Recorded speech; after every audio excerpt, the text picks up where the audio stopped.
बिस्मिल्लाहिर्रहमानिर्रहीम। अस्सलाम वालेकुम। कैसे नाज़रीन, उम्मीद करता हूँ कि आप सब खैरियत से होंगे। मेरा नाम है मोहम्मद उस्मान।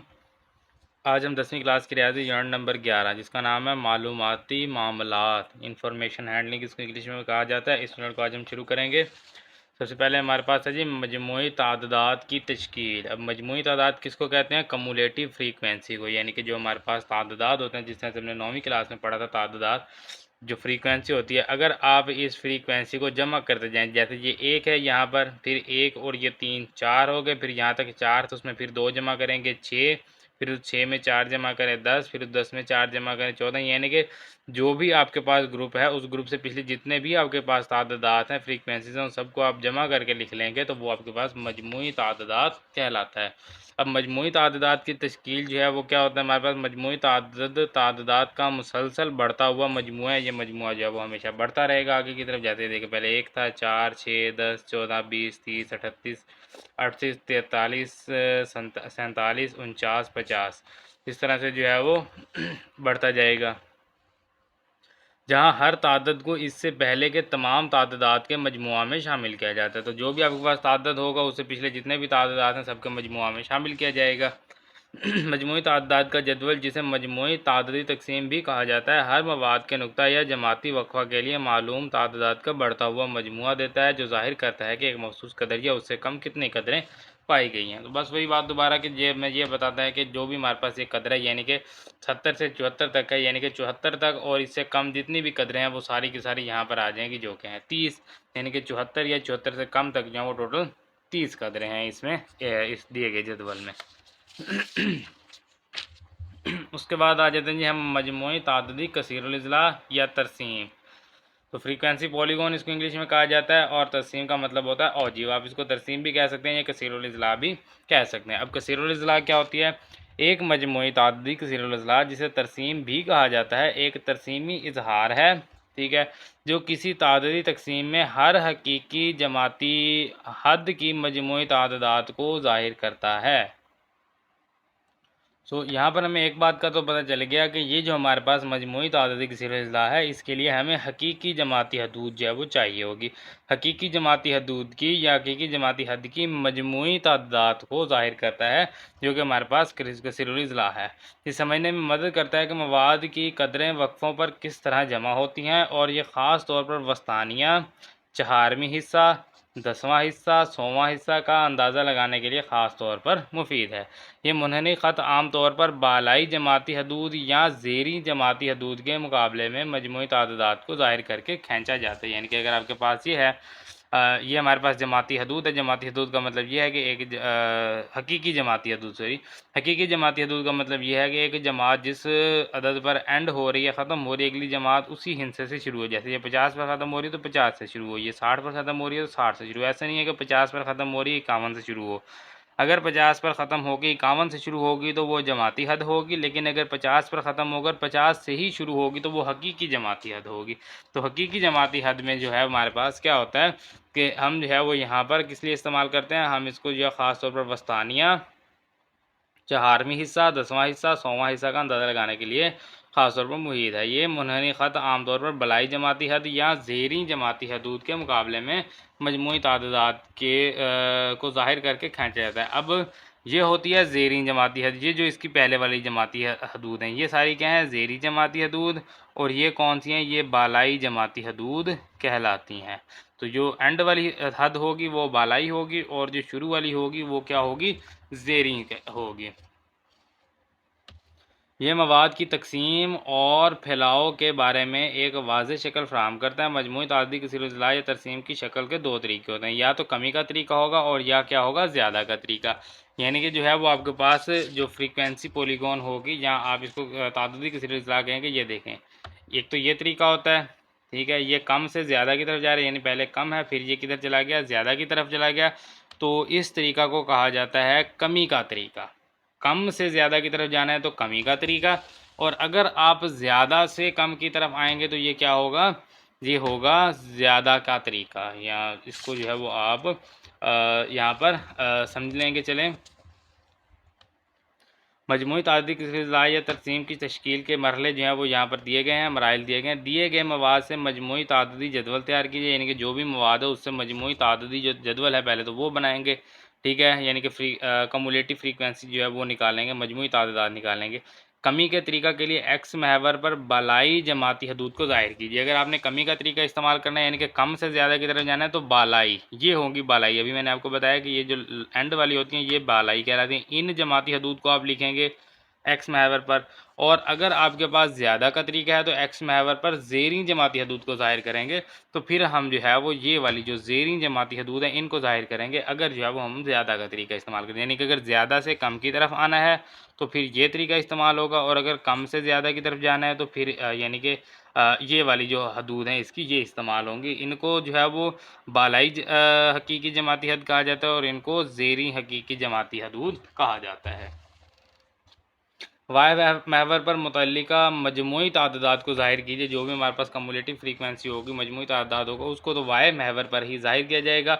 एक्स महवर पर मुतल्लिका बालाई जमाती हदूद या ज़ेरी जमाती हदूद, यानी कि आप जो है वो बालाई भी ले सकते हैं, ज़ेरी भी ले सकते हैं, लेकिन बालाई जो है वो कमी के तरीका के लिए होगी और जो ज़ेरी है वो ज़्यादा का तरीका के लिए होगी। तो आपने जो भी ली होगी बालाई जमाती हद या ज़ेरी जमाती हदूद के हर नुक्ते और वाय महवर पर इसके मजमूई तादाद को ज़ाहिर कीजिए, जो कि कुछ इस तरह से आप ज़ाहिर करेंगे। जैसे ये एक जो है वो लाइन इस तरह दी हुई है, ये आपने यहाँ पर लिखना है, ये आगे इसकी बालाई जमाती हद, ये आ गया मतलब वाय महवर से इसका मजमूई तादाद, फिर इससे आगे यानी कि ये, और फिर ये इस तरह से आप ये जो नकात लगाते जाएंगे और इसको आप लेके चलेंगे।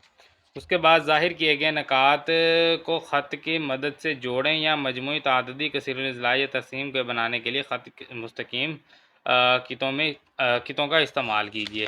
तो इसको जो है वो आपने ख़तों के साथ जोड़ना है, यानी कि यहाँ से अगर आपने मजमूई तादाद में अगर आपने 22 या 5 पर निकालना है तो 22 या 5 को सीधा लेके जाएंगे, जहाँ पर मिलेगा वहाँ से इसको नीचे ले आएंगे।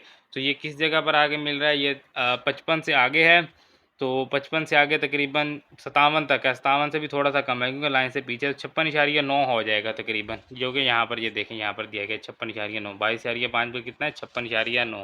इस तरह से आप 22.5 को लेके आएंगे तो ये 56.9 पर मिलेगा। इस तरह से अगर आप 36 को लेके आएंगे तो जब आप 36 को लेके आएंगे तो ये यहाँ पर आप देखें ये आ रहा है 36, ये 60 से आगे 62 से भी थोड़ा सा आगे है, तकरीबन 62.7 जो है वो यहाँ पर दिया गया है। अब हमारे पास जो सवाल होंगे वो इतने इशारिया में नहीं होंगे, वो बिल्कुल सिंपल होंगे, तो हमें उसमें जो है वो ये इशारिया ढूंढने की ज़रूरत नहीं पड़ेगी। ये 62.7 है, ये 6 है, ये कितना है, वो हमारे पास सिंपल होंगे, यानी कि इशारे में नहीं होंगे, तो वो कुछ आसान होंगे। ये सिर्फ समझने के लिए यहाँ पर इतना मुश्किल दिया गया है, बाकी इसका कुछ जो है वो आपने टेंशन नहीं लेंगे। अब आ जाते हैं हम इसकी अहम तारीफ़ों पर। जब हम सवाल करेंगे ना तो आपको मज़ीद इसकी अच्छी तरह समझ आ जाएगी। सबसे पहले है जी वस्तानिया। अब वस्तानिया क्या होता है, वस्तानिया मवाद के सेट में दरमियानी कदर होती है, यानी कि जो भी दरमियानी कीमत है, जितना भी मवाद है उसको वस्तानिया कहा जाए। जब कदरों को तरतीब सऊदी या नजूली में तरतीब दिया गया हो, ये मवाद को 2 बराबर हिस्सों में तकसीम करता है, यानी कि निसफ़ कर देता है मवाद को, निसफ़ हिस्सों में, 2 बराबर निसफ़ हिस्सों में जो है वो तकसीम कर देता है वस्तानिया। तो मवाद की जो दरमियानी कदर होगी वो वस्तानिया होगी। अब ये कुछ इस तरह से है, हम ये देखें, यहाँ से हम ना एक ख़त की मदद से इसको समझेंगे। मिसाल के तौर पर ये है एक ख़त, ठीक है, ये है हमारे पास मवाद। अब वस्तानिया क्या होगा, इसको जो है वो आप यहाँ से इसको काटेंगे तो ये क्या कहलाएगा, ये होगा वस्तानिया, ठीक है।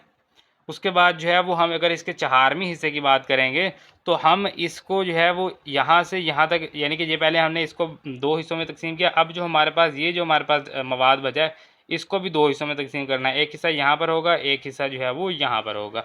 अब ये जो है ये वाली होगी सबसे छोटी कदर, ठीक है, ये होगी सबसे बड़ी कदर, और इसके हमने किए 4 बराबर हिस्से। देखें, एक हिस्सा ये, दूसरा हिस्सा ये, तीसरा ये और चौथा ये, चारों के चारों जो है वो 4 बराबर हिस्से जो हैं वो कहलाएंगे।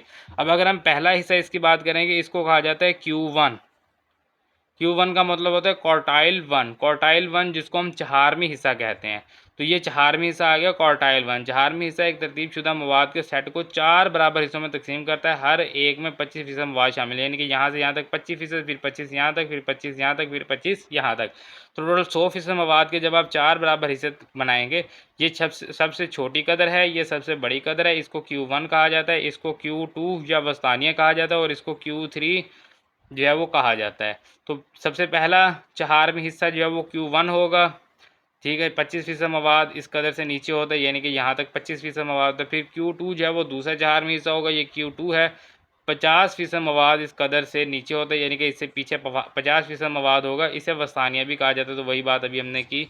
और उसके बाद जो है यहाँ पर Q3 जो है वो तीसरा चहारवीं हिस्सा है। 75% मवाद इस कदर से नीचे होता है। तो ये तीसरा चहारवीं हिस्सा और इससे पीछे जो है 75% मवाद और 25% मवाद जो है वो बाकी आगे रह जाता है।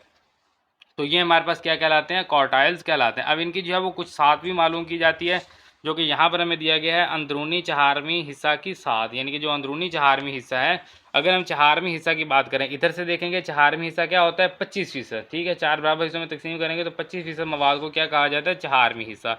अगर आप इधर से देखेंगे तो चहारवीं हिस्सा, पहला चहारवीं हिस्सा ये है, इधर से देखेंगे तो फिर ये चहारवीं हिस्सा, यानी कि Q1 से Q3, Q1 से Q3 जो है इनके दरमियान जो फ़र्क होगा, इनके दरमियान ये जो फासला होगा, ये क्या कहलाता है, इसके साथ, यानी कि यहाँ से यहाँ तक अगर Q3 है, इसमें से ये Q1 माइनस कर देंगे तो बाकी ये रह जाएगा, यानी टोटल ये है। ठीक है, यहाँ पर अलग से बनाते हैं, टोटल है ये शुरू से लेके Q3 तक। ठीक है, इसमें से ये वाला ख़त इतना जो है वो आपने क्या कर देना है, माइनस कर देना है। तो बाकी ये जो ख़त रह जाएगा ये आपके पास क्या होगा, 7 होगा, यानी कि Q3 टोटल है, उस वजह से हमने माइनस कर देना है ये Q1। तो ये बेसिकली हमारे पास सात का फार्मूला होता है। अंदरूनी चहारवीं हिस्सा की सात, अंदरूनी चहारवीं हिस्सा की सात एक ऐसा फैलाव का पैमाना है जो पहले चहारवीं हिस्सा Q1 और तीसरे चहारवीं हिस्सा Q3 के दरमियान फासले को जाहिर करता है। इनके दरमियान फासला भी मैंने आपको कहा कि Q1 और Q3 के दरमियान ये जो फासला है इसको जाहिर करता है। और ये कितना होता है, ये असल में 50% मवाद ही होता है। 50% कैसे देखें, 25% मवाद ये, 25% ये 50, और बाहर कितना बच गया, 25 इधर और 25 इधर, 50 बाहर बच गया। तो अंदर ये 50% मवाद ही होता है। और इसका अगर हमने फासला मालूम करना हो तो Q3 में से Q1 माइनस कर देंगे तो Q1 से Q3 का फासला जो है वो हमारे पास आ जाएगा, जिसको हम अंदरूनी चहारवीं हिस्सा की सात जो है वो कहते हैं। ये इसका फार्मूला हमारे पास दिया गया है। अब यहाँ पर हमने दो चीज़ें अभी छोड़ी थी, एक 10वां हिस्सा और एक है 100वां हिस्सा। अब जो 10वां हिस्सा और 100वां हिस्सा है ये भी बिल्कुल चहारवीं हिस्सा की तरह है। अब पहले हमने क्या किया था, हमने एक जो है वो मवाद को हमने 4 बराबर हिस्सों में तकसीम किया था। ठीक है, लेकिन अगर आप इसी मवाद को 10 बराबर हिस्सों में तकसीम कर दें, यानी कि ये हमारे पास पहले हमने इसको 2 बराबर हिस्सों में तकसीम किया, अब ये जो मवाद है इसके फिर हमने कितने हिस्से करने हैं, टोटल हमने इसके करने हैं 5 हिस्से, यानी कि 1 2 3 4 और ये 5। तो काउंट करें जी, यहाँ से शुरू हो रहा है, पहले ये 1 2 3 4 5 और 5 इससे आगे हो जाएंगे, 1 2 3 4 और ये 5 यहाँ तक।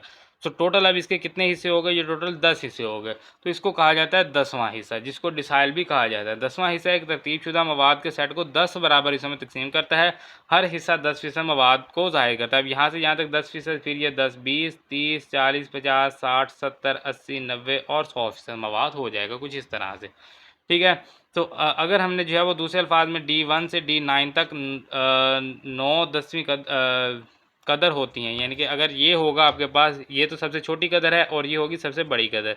अब ये जो पहली है ये क्या होगी, D1, इस तरह ये D2 D3 D4 D5, फिर ये D6 D7 D8 और ये D9, इस तरह से।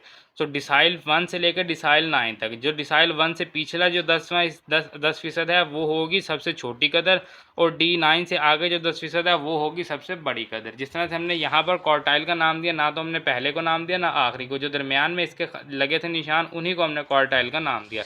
इसी तरह से डिसाइल में भी ना पहले को नाम दिया जाएगा ना आखिरी को, ये सबसे छोटी कदर है ये बड़ी कदर है, इनके दरमियान जो चीज़ें हैं वो सारी हमारे पास डिसाइल होंगी। 100वां हिस्से के लिए भी सेम वही रूल है, लेकिन क्या होगा कि अब इसके हिस्से जो हैं वो टोटल 100 किए जाएंगे। 100वां हिस्सा एक तरतीबशुदा मवाद के सेट को 100 बराबर हिस्सों में तकसीम करता है। हर हिस्सा 1% मवाद पर मुश्तमिल होता है। P1 से P99 तक 99 100वीं कदरें होती हैं। ठीक है, अंदरूनी चारवीं हिस्सा के साथ हमने पहले कर लिए। तो ये हमारे पास आ गई तारीफ़ें। अब हमारे पास यहाँ पर है बॉक्स और विस्कर प्लॉट। अब बॉक्स और विस्कर प्लॉट क्या होता है, बॉक्स और विस्कर प्लॉट या बॉक्स प्लॉट मवाद के सेट के 5 अददी खलासों। ठीक है, 5 अददी खलासे कौन से होते हैं, सबसे छोटा, ठीक है, पहला चहारवीं हिस्सा, वस्तानिया, तीसरा चहारवीं हिस्सा। दूसरे चहारवीं हिस्सा को हम वस्तानिया भी कहते हैं, यानी कि पहला चहारवीं हिस्सा का मतलब क्या है, ये है Q1, वस्तानिया यानी कि Q2, तीसरा चहारवीं हिस्सा यानी Q3। अगर हमने ये इस तरह से, हमारे पास कुछ मवाद था जिसके जो है वो हमने 4 बराबर हिस्से किए, तो हमने ये कहा था कि ये होगा Q1, ये Q2, ये Q3, ये जो है ये सबसे छोटी कदर होगी, ये सबसे बड़ी कदर।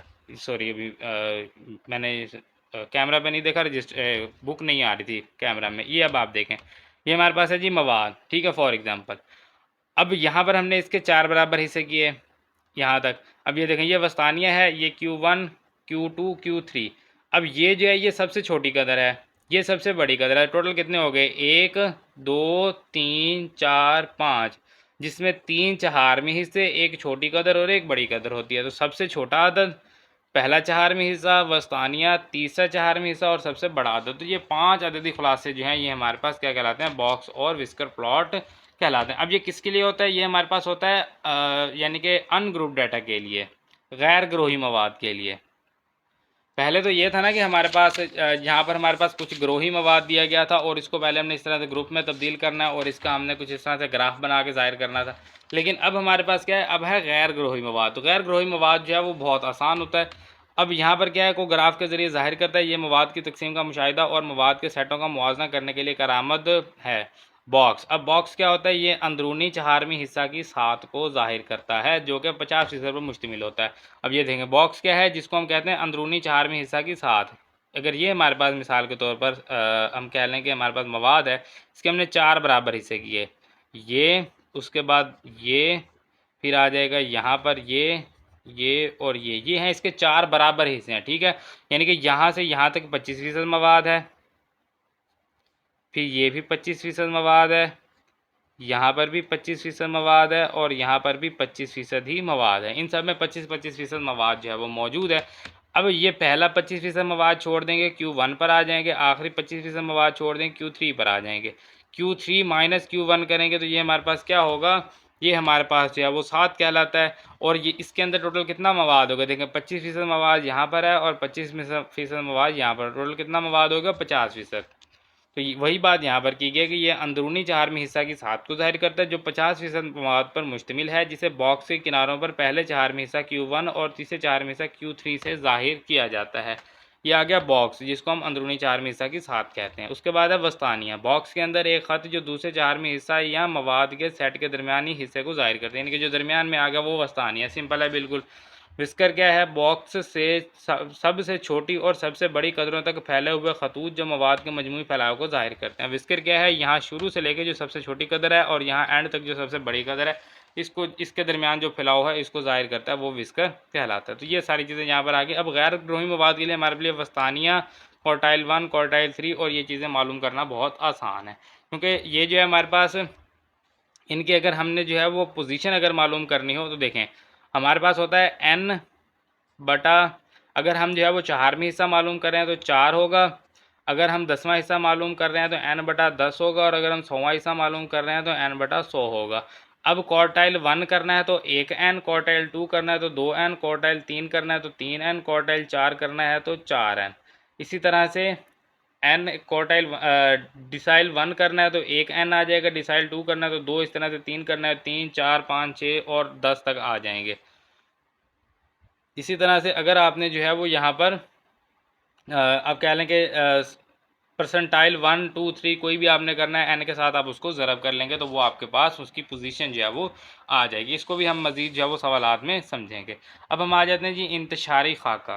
ये तीसरा और आखिरी टॉपिक है। पहले टॉपिक में हमने ग्रोही मवाद के लिए जो है वो हमने इसके चहारवीं हिस्से वस्तानिया और आप कह लें कि 10वां और 100वां हिस्सा देखा, और फिर हमने गैर ग्रोही मवाद के लिए देखा। अब यहाँ पर जो हमारे पास है वो है इंतशारी खाका। इंतशारी खाका क्या होता है? इंतशारी खाका या इंतशारी प्लाट एक ग्राफिकल तरीका है जो दो अददी मुतग़य्यरात के दरमियान ताल्लुक़ को ज़ाहिर करने के लिए इस्तेमाल होता है।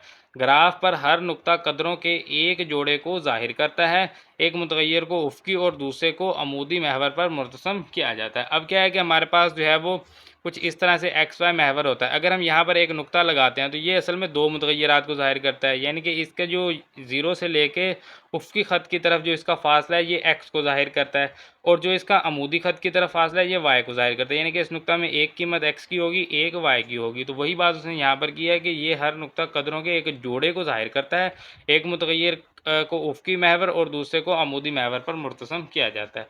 अब मौजू तरीन ख़त क्या होता है? मौजू तरीन ख़त एक ख़त मुस्तकीम है जो इंतशारी खाके के ज़रिए खींचा जाता है, जो मवाद के रुझान की सिमत को बेहतरीन तरीके से ज़ाहिर करता है। जितना भी मवाद है उसकी सिमत को ये ज़ाहिर करता है, किस तरह से ज़ाहिर करता है उसको अभी हम जो है वो यहाँ पर समझेंगे।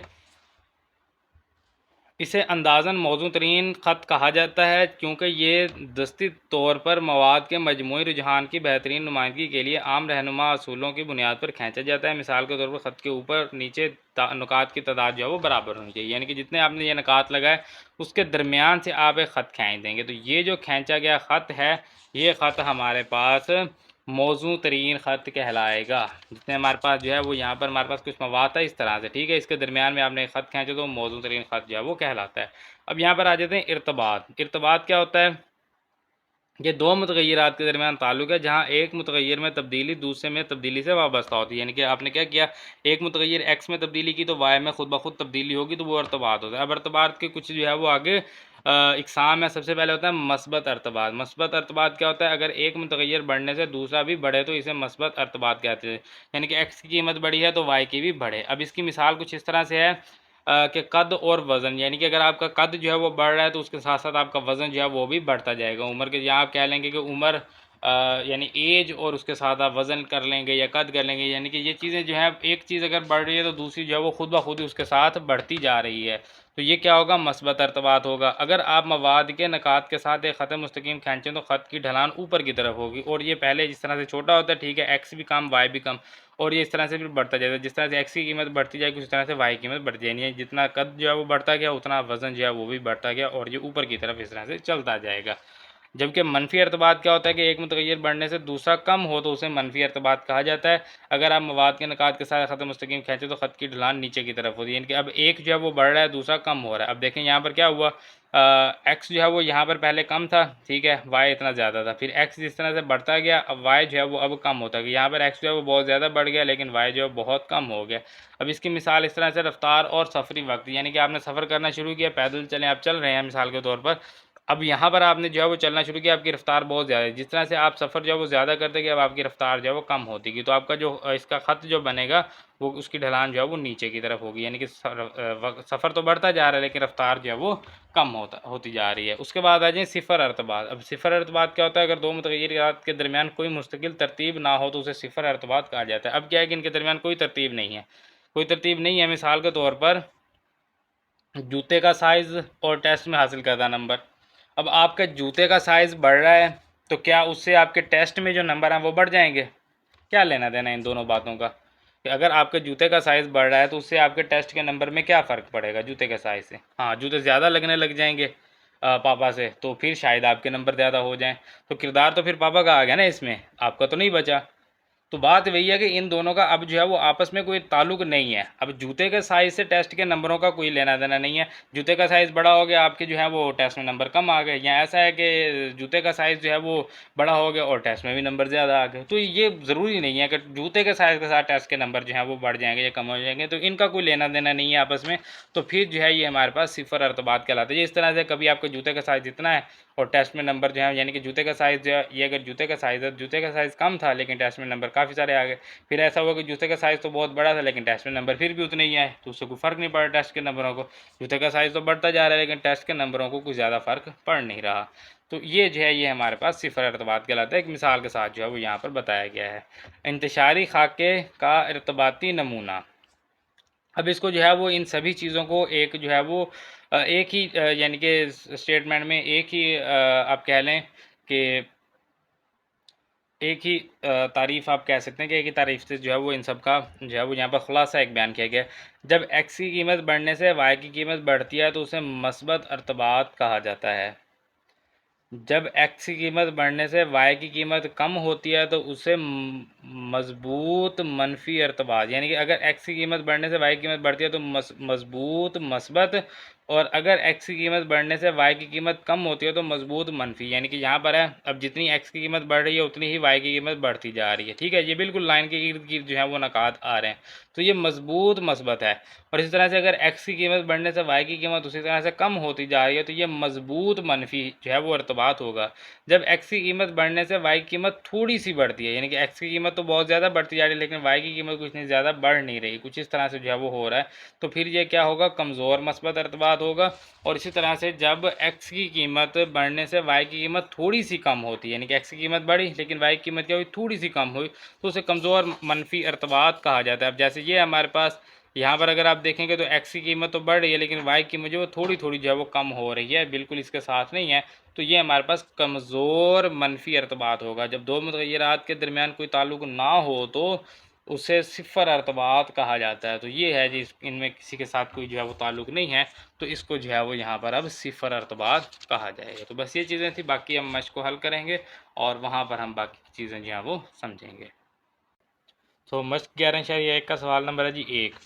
दर्ज झेल ताददी तकसीम तलबा के एक ग्रुप की यादाश्त के टेस्ट पर कारकर्दगी को ज़ाहिर करती है।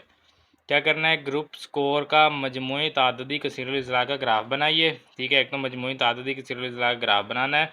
वस्तानिया, ज़ेरी और बालाई चहारमी हिस्से मालूम करने हैं, यानी कि वस्तानिया आ जाएगा, ज़ेरी चहारमी हिस्सा यानी कि Q1 और बालाई चहारमी हिस्सा यानी कि Q3, जैसे मैंने आपको बताया था।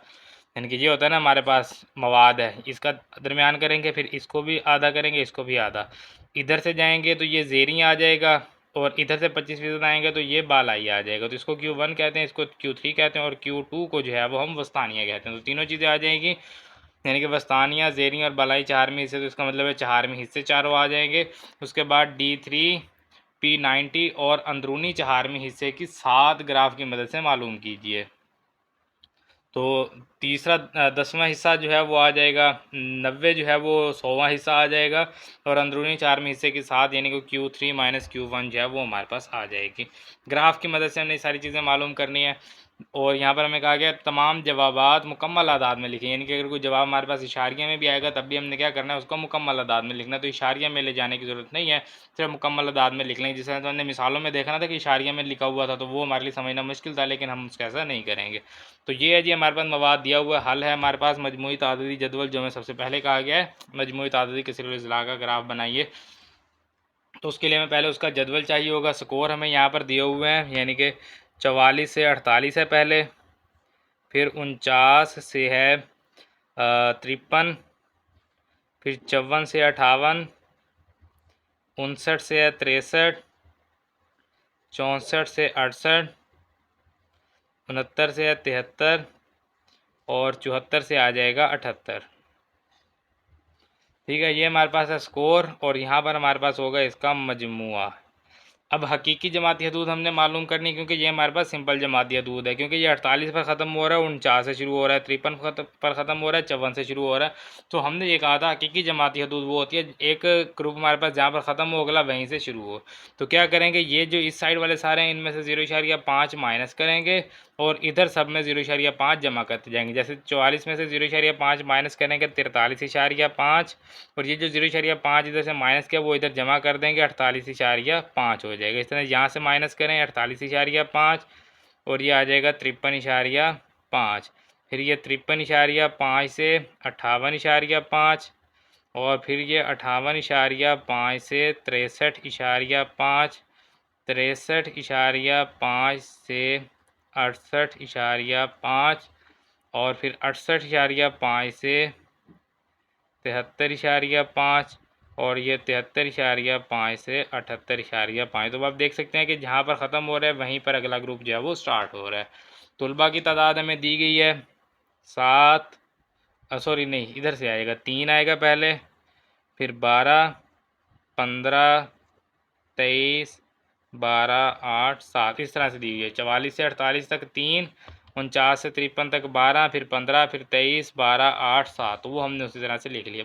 मजमूई तादाद या कम्युलेटिव फ्रीक्वेंसी हम यहाँ से निकाल लेते हैं। जैसे ये हमारे पास सबसे पहले है 3 आ जाएगा, फिर ये 3 जमा 12 करेंगे 15, 15 जमा 15 30, 30 जमा 23 करेंगे कितना हो जाएगा 53, फिर 53 जमा 12 करेंगे 65, 65 में फिर 8 जमा करेंगे तो ये हो जाएगा 73, 73 में 7 जमा करेंगे 80। तो इसका मतलब समीशन ऑफ एफ़ कह लेंगे या इसको आप एन कह लेंगे, जो कि हमारे पास टोटल 80 यानी इन सब का सम जो है वो कितना है 80 है। तो ये हमारे पास जो है जदवल आ गया है। अब हमने एक ग्राफ जो है वो बनाना है। ग्राफ अब आपकी मर्ज़ी है, क्योंकि हमें ये नहीं कहा गया कि जो कसीरुल इज़लाक़ का जो ग्राफ है वो हमारे पास कमी का होना चाहिए या ज़्यादा का होना चाहिए। तो हम कमी का बना लेंगे, सिंपल कमी का बनाना है। तो आपको जो है वो हकीकी जमाती हदूद की ये जो ज़ेरी जमाती हद है ये लिखनी होगी, और अगर आपने ज़्यादती का बनाना है तो फिर इनकी जो बालाई जमाती हदूद है वो लिखनी होगी। लेकिन बिल्कुल सिंपल होता है हमारे पास ये, यानी कि ज़ेरी जमाती हदूद हम लिखेंगे। हमें ये लिखने की ज़रूरत नहीं है कि हम कौन सा बना रहे हैं, बस सिंपली आपने जो है वो इनकी ये जो ज़ेरी जमाती हदूद है ये लिख लेनी है, ठीक है। यहाँ पर एंड तक लिख लेंगे, यानी 43.5 से ये 78.5 भी आप लिख लेंगे वहाँ पर, यानी कि सारी आ जाएंगी। और जो हमारे पास वाई महवर पर होगा, यानी अलॉन्ग वाई एक्सिस होगा, वहाँ पर हम ये लिखेंगे मजमूई तादाद, ये आ जाएगा यानी कि 80 तक। तो ग्राफ जो है ये हमारा कुछ इस तरह से हमारे पास बन गया है। अब ये है इसकी हकीकी जमाती हदूद, जो कि 43.5 से 78.5 पर तक थी, और मजमूई तादाद 80 तक था। मैंने चले 90 तक ले लिया, कोई फ़र्क नहीं पड़ता। इधर एक्स एक्सिस है, ये वाई एक्सिस है, ठीक है। इसको हमने कम्युलेटिव फ्रीक्वेंसी लिख दिया मजमूई तादाद। अब यहाँ पर देखें ये तो ठीक है, ये 0 से 10 20 यानी कि सबका फासला बराबर है। 0 से ये 10 है, ये 20 30 इस तरह से। लेकिन इधर अगर आप देखेंगे तो ये 43.5 48.5 ये सब बराबर हैं। लेकिन क्या ये 0 से 43.5 इतना होगा? नहीं, ये तो इतना नहीं होता। तो इसको फिर बनाने का तरीका ये होता है कि इसको पहले आप यहाँ से थोड़ा सा ऊपर लेके जाएंगे, फिर आप इसको नीचे ले जाएंगे, फिर यहाँ तक। तो इस तरह से जो है वो आपने ये वाला जो है वो ख़त आपने लगाना है। ये जो मैंने ये ख़त लगाया ना, यहाँ तक ये वाला ख़त नहीं आएगा। तो वो मैंने पहले लगा लिया था गलती से। चले, जब हम अगला सवाल करेंगे ना, तो फिर हम यहाँ पर यहाँ से लेके यहाँ तक ये आपने ये वाला ख़त नहीं लगाना, सिर्फ इसको आप इसी तरह से ज़ाहिर करेंगे कि भाई ये 0 से आगे आ रहा है, ठीक है, कुछ भी होगा, लेकिन हम इसको ले रहे हैं 43.5 से। अब यहाँ पर हमने देखना है मजमूई तादाद देखते जाएंगे, और साथ साथ जो है वो हम इसको लगाते जाएंगे। अब यहाँ पर आप देखें मजमूई तादाद है सबसे पहले 3, यानी कि 43.5 से 48.5 तक जो मजमूई तादाद है वो कितना है? 3 है। तो अब ये जो है 43.5 से पीछे तक नहीं है, ये टोटल कहाँ तक है? 48.5 तक, यानी कि 48.5 तक टोटल मजमूई तादाद कितना है? 3। तो 48.5 के ऊपर हम लगाएंगे 3, 48.5 इसके ऊपर आ जाएगा 3, यानी कि ये 10 है, 5 और 3 यानी कि तकरीबन यहाँ पर आ जाएगा 48.5 के ऊपर। अब इसी तरह से अगले हम देख लेंगे, 3 के बाद है 15, फिर 30, 15 पे आ जाएं, फिर 30 पे। अब 53.5 के ऊपर आ जाएंगे हम 15 पे, जो कि आ जाएगा यहाँ पर।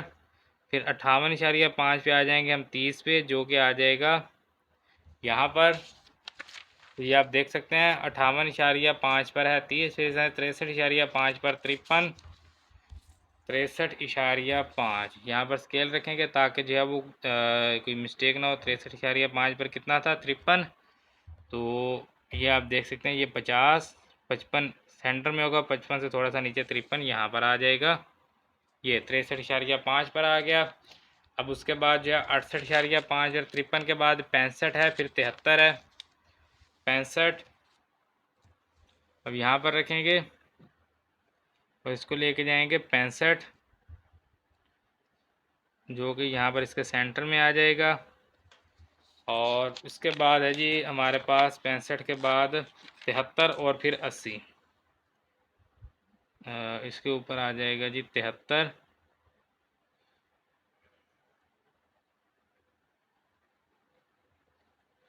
और फिर आ जाएगा यहाँ पर 80। तो इन सब नकात को जो है वो आपने स्केल की मदद से मिलाना है, यानी कि कर्व लाइन नहीं होनी चाहिए, स्केल की मदद। यानी कि ये है, इसको आप यहाँ पर 0 से मिलाएंगे, ये 0 से आ रहा है पीछे, ठीक है। तो उसके बाद जो है वो यहाँ पर हमारे पास इसको हम यहाँ पर मिलाएंगे, और फिर ये आ जाएगा यहाँ पर, ये यहाँ पर आ जाएगा, फिर ये इधर से आ जाएगा ये, और फिर ये। तो इस तरह से जो है वो हमने इन सबको मिला दिया। अब मिलाने तक का काम तो हमारा हो गया, लेकिन अभी हमने जो है वो यहाँ पर कीमतें जो है वो अभी हमने मालूम करनी। जो जो हमें कही गई थी वो हम मालूम करेंगे। सबसे पहले हमें कहा गया वस्तानिया। तो वस्तानिया की पोजीशन, वस्तानिया की पोजीशन। वस्तानिया क्या होता है, यानी कि हमने ये कहा था कि क्योंकि ये हमारे पास चार ही हिस्सा में से होता है, तो मैंने आपको कहा था चार हिस्सा का फार्मूला होता है n/4। अब जितना भी आपने चार हिस्सा मालूम करना है n के साथ उसमें ज़रब करेंगे, तो n/4 है, यानी कि ये दूसरा होता है क्वार्टाइल 2 होता है जिसको हम वस्तानिया कहते हैं, तो 2n/4 हो जाएगा। 2n/4 यानी कि n/2। इसका मतलब है कि वस्तानिया की पोजीशन के लिए हमारे पास आ जाएगा n/2। एन की कीमत कितनी है 80। पिछले पेज में हमें हमने मालूम की थी कम्युलेटिव फ्रीक्वेंसी, यानी कि मजमुई ताद्दुद जो है वो हमारा टोटल जितना भी था, तो वो हमारे पास था 80, तो बराबर आ जाएगा 40। तो वस्तानिया की पोजीशन 40 है। तो वस्तानिया क्या होगा हमारे पास, वस्तानिया बराबर, अब 40 है ना, तो यहाँ से हम देखेंगे 40 को, ठीक है। 40 से आपने जो है वो यहाँ पर आपने 40 को इधर से आपने इस ख़त से मिला देना है, जो कि कुछ इस तरह से आ जाएगा। और फिर इसको आपने जो है वो यहाँ से स्ट्रेट बिल्कुल नीचे ले आना है, सीधा आप नीचे ले आएंगे इसको यहाँ पर। अब इसको अगर हम देखें तो यहाँ से भी हमने देखना है कितना है, वहाँ से हम ले आए इसको, अब यहाँ से हमने देखना है। देखें यह है 58.5। इसका मतलब है, मैं चले यहाँ पर पेंसिल का इस्तेमाल कर लेता हूँ ताकि समझाने में कुछ आसानी होगी। यहाँ पर जो है वो तकरीबन होगा 59, ठीक है। यहाँ पर होगा 63, क्योंकि 0.5 का। अब इसका डबल ले आएंगे तो यहाँ पर तकरीबन 60 होगा, यहाँ पर 61 होगा, यहाँ पर 62 होगा, कुछ इस तरह से होगा। अब ये देखें, ये 59 है, ये 60 है, ये 61 है, ये 62 है, ये 63 है, और ये है 63.5। ये कहाँ पर है, ये देखें, ये 60 और 61 के दरमियान में, लेकिन 61 के थोड़ा ज़्यादा करीब हमें लग रहा है। सो हम क्या करेंगे, हम इसको 61 ही कह देंगे, क्योंकि हमें ये कहा गया है कि हमने जो जवाब देना है वो हमारा मुकम्मल आदाद में होना चाहिए, इशारिया में हमने नहीं देना। तमाम जवाबात मुकम्मल आदाद में लिखिए। अब इशारिया में होता तो फिर हम कहते हैं कि ये तकरीबन जो है वो हमें कितना लग रहा है, हमें लग रहा है ये 60.6 या 5 होगा या 6 होगा, इसी तरह से है ना, तकरीबन सेंटर में ही कहीं आ रहा है। तो हम फिर इसको कितना कह देंगे, हम 60 के बजाय हम इसको कह देंगे कि भाई ये कहाँ पर है, 61 पर है, तो 61 जो है ये इसका वस्तानिया। एक चीज़ हमने मालूम कर ली। अब हमने क्या मालूम करना है, ज़ेरी चहारमी हिस्सा, ज़ेरी चहारमी हिस्सा की पोजीशन। इसको आप यहाँ पर लिख देंगे कि ये हमारे पास क्या है, वस्तानिया है, या इसको हम कहते हैं Q2। ये हमारे पास Q2 है जो अभी हमने मालूम किया है, ठीक है। अब यहाँ पर ज़ेरी चहारमी हिस्सा हमने मालूम करना है, तो ज़ेरी चहारमी हिस्सा का मतलब है कि ये हमारे पास होगा Q1, और बालाई चहारमी हिस्सा जो है वो Q3 होगा, यानी इस तरह से होगा। ये हमने इसके 4 हिस्से किए कुछ इस तरह से। अब ज़ेरी चहारमी हिस्सा इधर से जाएगा, ये Q1 होगा, और इधर से जब बालाई आएगा तो Q3 होगा। तो ज़ेरी चहारमी हिस्सा यानी कि Q1 है, Q1 यानी कि ये हो जाएगा n/4, एक n/4। Q1 है तो एक n/4 बराबर आ जाएगा, n की कीमत है 80/4। 80 को 4 पे तकसीम करें कितना आ जाएगा 20, तो की पोजीशन जो है वो 20 है। अब 20 को मिलाएंगे इसी तरह से, यहाँ से 20 को जो है वो हम यहाँ पर मिला देंगे इस ख़त से, और फिर इसको जो है वो हम यहाँ सीधा नीचे ले आएंगे।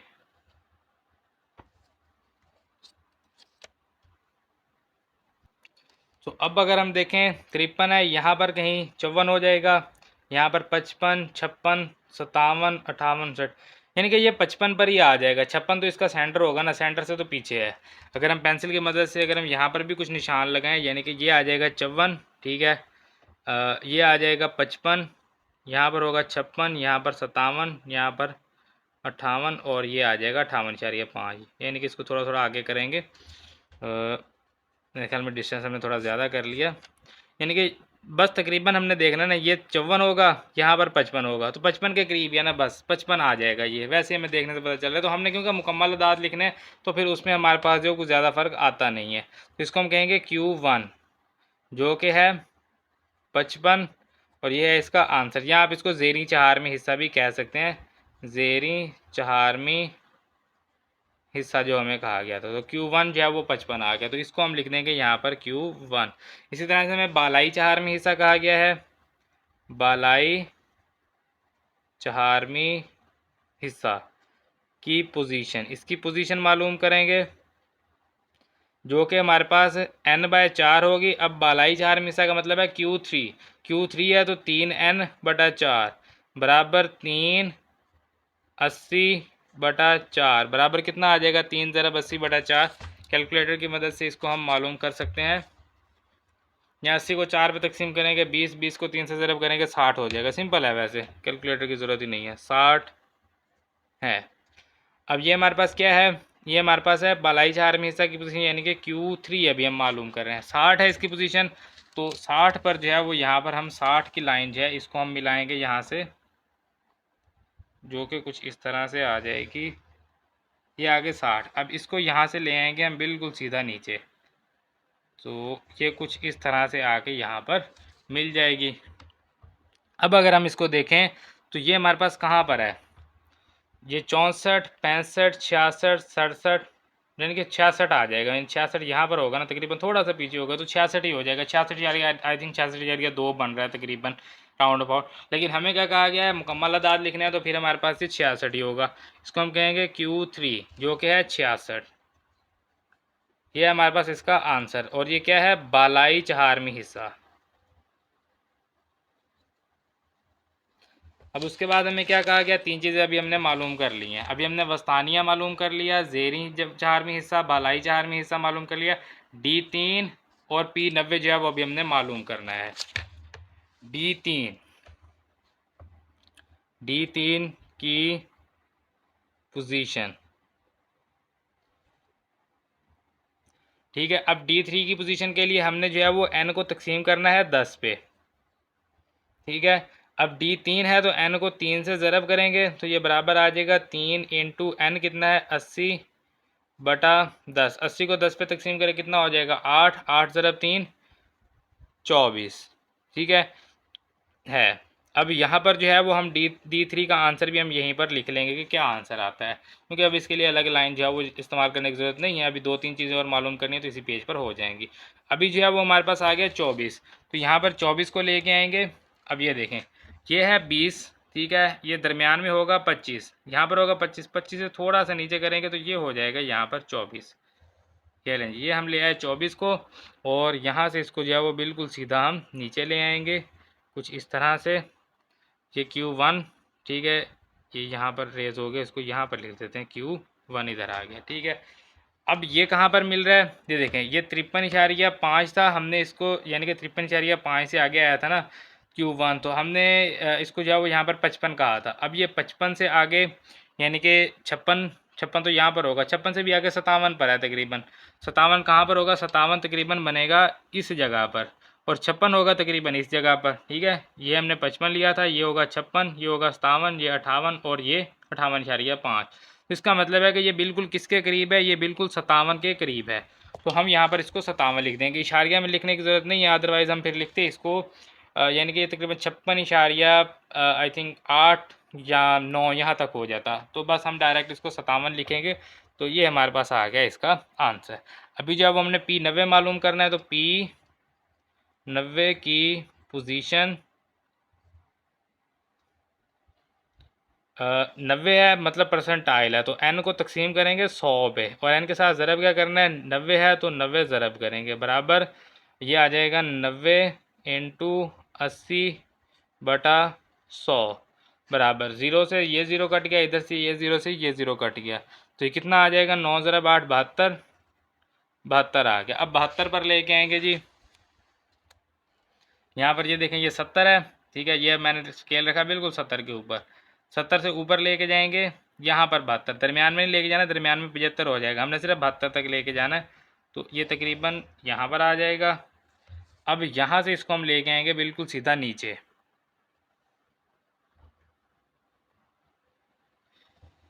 ये देखें जी, बिल्कुल सीधा आपने स्केल रखना है। तो ओ सॉरी, गलत हो गया, ये आएगा यहाँ पर।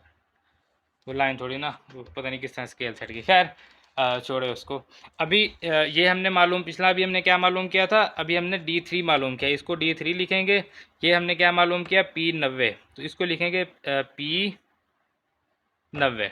अब ये कहाँ पर आया? ये देखें 73.5 है, 73.5 से थोड़ा सा पीछे है, 73 हो जाएगा। 73 से भी हो सकता है कि थोड़ा सा कम हो, यानी 72.8 के करीब होगा या 72.9 होगा, तो राउंड अबाउट 73 ही है ना।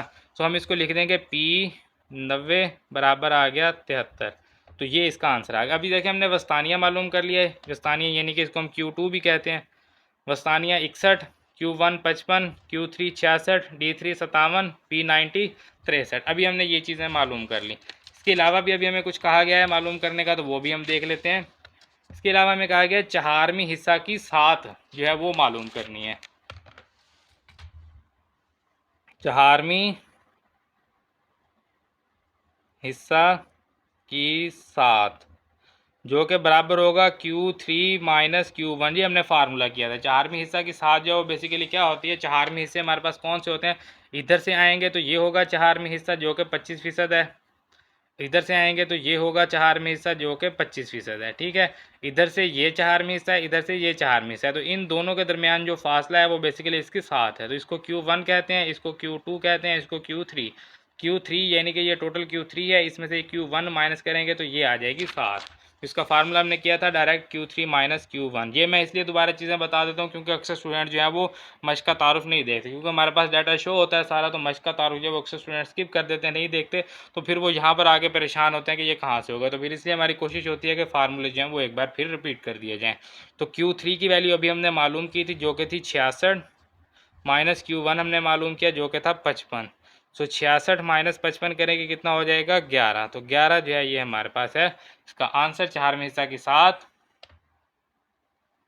और इसी के साथ जो है हमारा सवाल नंबर 1 मुकम्मल हो गया। सारी चीज़ें जो हमने इसकी मालूम कर ली है। तो सवाल नंबर है जब हमारे पास दो दर्ज झेल स्कोर की तकसीम के लिए तरसीम बनाइए। स्कोर और फ्रीक्वेंसी जो है वो हमें दी गई है। वस्तानिया, ज़ेरी और बलाई चहारवीं हिस्से D6, पिछले सवाल में D3 था, अब D6 है। P80 है, पिछले सवाल में 90 था। और अंदरूनी चहारवीं हिस्से की सात ग्राफ की मदद से मालूम कीजिए। तो क्या फ़र्क है, सिर्फ यहाँ पर D3 की जगह D6 और P90 की जगह P80 है, बाकी सारा का सारा पिछले सवाल की तरह ही है।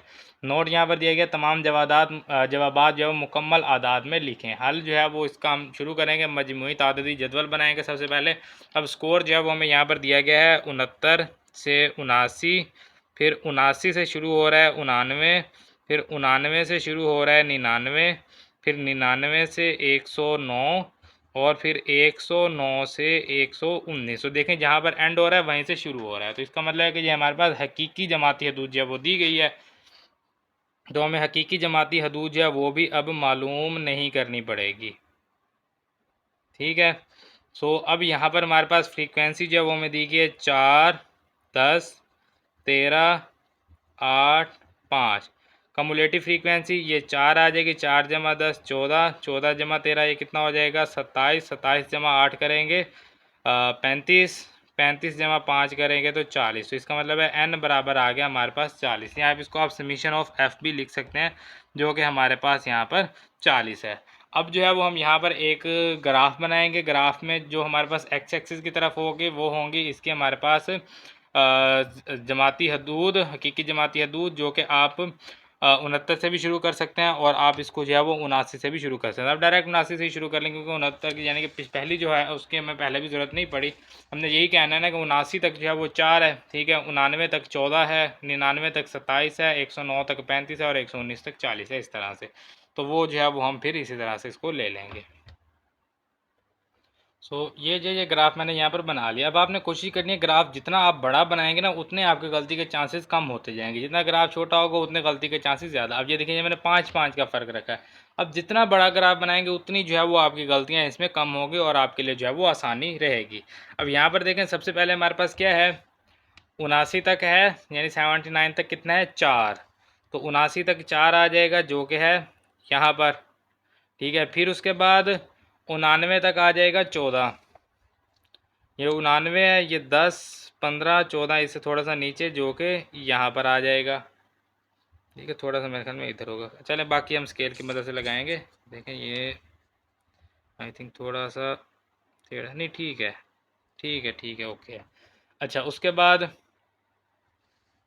99 पे 27, ये 99 है, ठीक है। 99 पे हम रखेंगे स्केल को इस तरह से सीधा और इसके ऊपर 27 है, 25, 26, 27 यहाँ पर आ जाएगा। उसके बाद 109 पे 35, 109 और इधर से आ जाएगा 35 जो कि यहाँ पर आ जाएगा ये। तो लास्ट है जी, उसके बाद हमारे पास 119 119 पे, 119 पे कितना है 40, तो फिर ये हमारे पास आ जाएगा यहाँ पर 119 पे रखेंगे और इधर इसको बिल्कुल सीधा रखेंगे जो कि चला जाएगा 40 पे, यहाँ पे आ जाएगा। ठीक है, अब इन सभी को जो है वो हम मिलाएंगे यहाँ पर, यानी ये जो पहला है इसको मिलाएंगे सिफर से इस तरह से, फिर ये इधर आ जाएगा, फिर ये इसी तरह से इसको भी मिलाएंगे एंड देन लास्ट जो है ये भी हमारे पास यहाँ पर आ जाएगा। ठीक है, ये हमारे पास आ गए। अब हमने जो चीज़ें मालूम करनी है, अब हम एक एक करके वो चीज़ें मालूम करेंगे। जैसे सबसे पहले हमारे पास यहाँ पर हमें कहा गया वस्तानिया, हम यहाँ पर लिखेंगे वस्तानिया की पोजीशन। वस्तानिया की पोजीशन क्या होगी, n/2 बराबर, अभी हमने पिछले सवाल में बात की थी, कितना है टोटल, ये n कितना है 40, तो 40/2 बराबर कितना आ जाएगा 20, तो ये 20 है। तो वस्तानिया कितना आ गया हमारे पास यहाँ पर, वस्तानिया बराबर आ जाएगा, अब ये हमने लिखना है यहाँ पर 20, 20 के ऊपर अब हम लाइन लगाएंगे, यहाँ पर 20 को मिलाएंगे,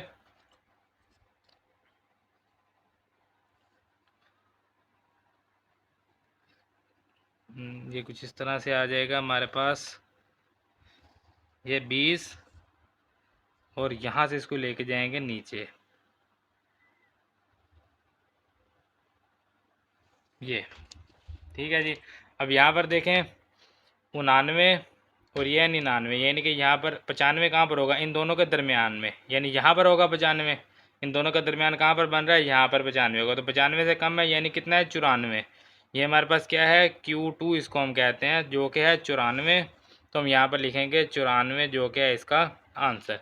उसके बाद क्या है ज़ेरी चहारमी हिस्सा, यहाँ से देखेंगे आप ज़ेरी चहारमी हिस्सा और बलाई चहारमी हिस्सा, तो ज़ेरी चहारमी हिस्सा की पोजीशन,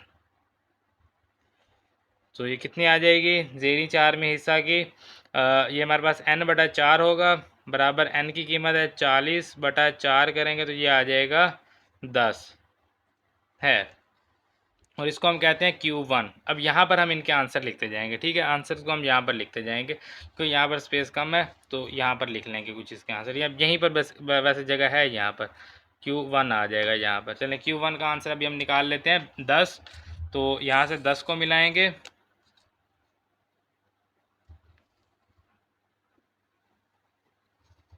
यहाँ पर, और इससे हम इसको ले आएंगे नीचे। तो अब अगर ये आप देखें तो ये 79 और ये है 99, सो ये सेंटर से थोड़ा सा आगे, जैसे ये सेंटर से थोड़ा सा पीछे था ना 94 पे, अभी ये मरकज से यानी कि दरमियान से थोड़ा सा आगे, यानी 79 है ना, 80 81 82 83 84 85 86 87 88 और ये 99, ठीक है, तो ये कहाँ पर होगा 85, यानी तकरीबन दरमियान से थोड़ा सा आगे 85 है ना, 85 आ जाए, दरमियान कहाँ पर होगा 84.5, जिस तरह से इसका होगा 94.5, तो हमने 94 लगाया, ठीक है, क्योंकि ये दरमियान से थोड़ा सा पीछे है 94, इस तरह से ये क्या है इसका दरमियान होगा 84.5, तो इसे थोड़ा सा आगे है, तो इसका मतलब ये 85 पर आ जाएगा, तो इसको हम लिखेंगे Q1 को लिखेंगे 85 जो कि है इसका आंसर, तो ये आ गया हमारे पास Q1। अब इसी तरह से बालाई चहारमी हिस्सा, बालाई, और यहाँ पर हम लिखेंगे चहारमी हिस्सा जो कि हमारे पास आ जाएगा यहाँ पर बालाई चहारमी हिस्सा 3n/4 होगा, 3n/4 बराबर 3 इंटू एन की कीमत 40/4, 40 को 4 पे तकसीम करेंगे 10, 10 ज़रब 3 30 है, ठीक है, तो यहाँ पर हमारे पास यहाँ इसकी पोजीशन सॉरी लिखा था बालाई चहारमी हिस्सा की पोजीशन, तो ये 30 है हमारे पास, 30 के ऊपर अब हम यहाँ पर लगाएंगे लाइन, ये आ जाएगा यहाँ पर 30,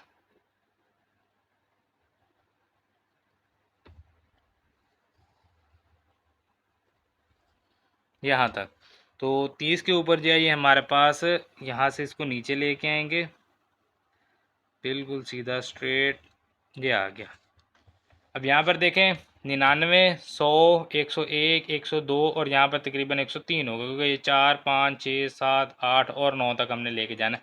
दरमियान देख लिया करें ना, यहाँ पर होगा तकरीबन दरमियान जो कि 104.5 होगा। 104.5 से पीछे 103 पर आ जाएगा। यह है Q3 जो कि है 103। तो हम यहाँ पर लिख लेते हैं इसको।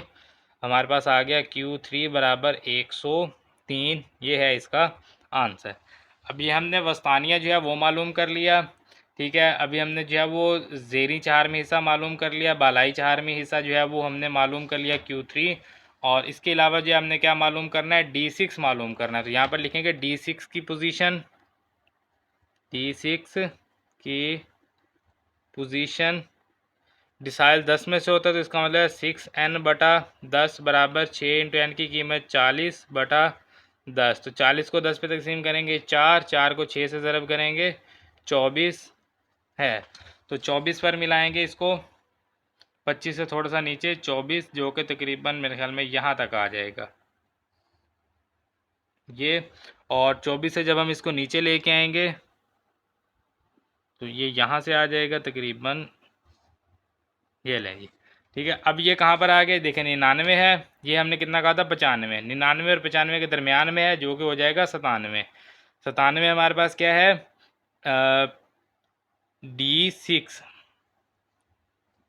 D6 बराबर आ गया 97 और ये है इसका आंसर। D6 आ गया। उसके अलावा हमने P80 मालूम करना है। P80 यहाँ पर लिखेंगे P80 की पोजीशन, परसेंटाइल 100 में से होता है, तो 80 है, 80n/100 बराबर 80 इंटू एन की कीमत 40/100। 2 0 से 2 0 कट के 8 × 4 32, तो 32 है। 32 जो है फिर 30 से थोड़ा सा ऊपर हो जाएगा 32, तो ये तकरीबन यहाँ पर आ जाएगा। देखो 35 तक है ना, तो 32 उसके दरमियान से भी थोड़ा सा कम होगा, जो कि यहाँ पर होगा। तो 32 जो है वो नीचे हम लेके आएंगे,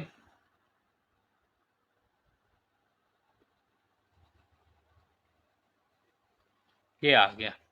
अब ये Q वाला जो है वो यहाँ से, ये 3 इसको हटाएं, ये 3 यहाँ पर लिख दें, Q3 ये इधर वाला, इसको यहाँ से ख़त्म करके ना यहाँ लिख दें Q3, ठीक है। अब ये जो है ये हमारे पास Q3 कितना था 103 और ये है 109। तो 103 और 109 के दरमियान में है, कितना हो जाएगा ये तकरीबन, यहाँ पर अगर 103 है, 104, 105, 106, नहीं 104, 105, 106, 107, 108, 109, 105 तक ही आ जाएगा वही तकरीबन। तो 105 लिख लेते हैं इसको, यानी कि अगर यहाँ पर 104 है, 105, 105.4 या 3 यहाँ तक होगा, 104 105 सॉरी 105.4 तक तकरीबन बन रहा है। और हमारी लाइन भी थोड़ी सी टेढ़ी लग गई है मेरे ख्याल में, थोड़ा सा इसको ना यहाँ पर ये सीधा होना था इस तरह से। तो लाइन भी थोड़ी सी टेढ़ी है, इसको भी जो है वो हम इस हिसाब से देखेंगे। वैसे 106 भी लग रहा है, लेकिन 106 बनेगा नहीं, क्योंकि 105.5 तक तो वैसे हमें नज़र आ रहा है, ठीक है। 105.5 और हमारी लाइन भी थोड़ी सी आगे चलेगी, एक पॉइंट भी पीछे करेंगे 105.4 भी होगा, तो फिर हम इसको 105 ही लिखेंगे, फिर हम इसको 106 नहीं लिख सकते। तो फिर ये आ जाएगा 105 और ये होगा इसका आंसर। उसके अलावा हमें क्या कहा गया कि 7 जो है वो मालूम करनी है, तो 7 यहाँ पर लिखेंगे। 7 बराबर है Q3 माइनस Q1।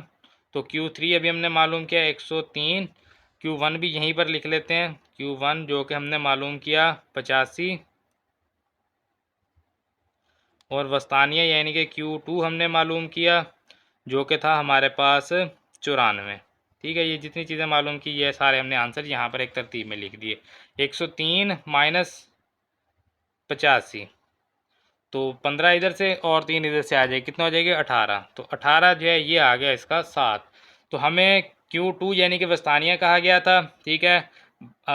इसके बाद हमारे पास ज़ेरी हमारे पास 4 में हिस्सा आ गया Q1, बालाई 4 में हिस्सा Q3, D6, P80 और 7, सारी चीज़ें हमने मालूम कर ली।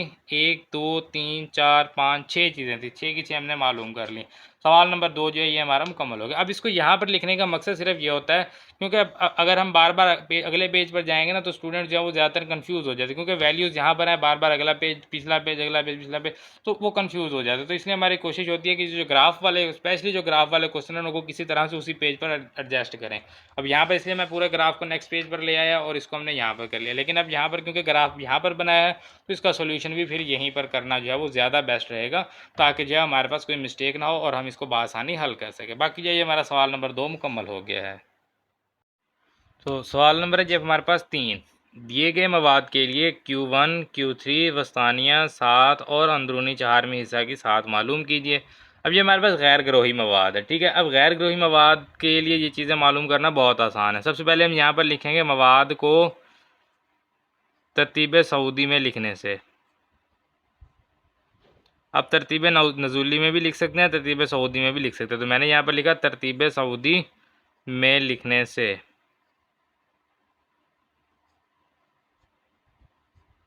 तो तरतीब सऊदी में लिखेंगे सबसे पहले जो है वो हमारे पास कहाँ से ये शुरू होगा,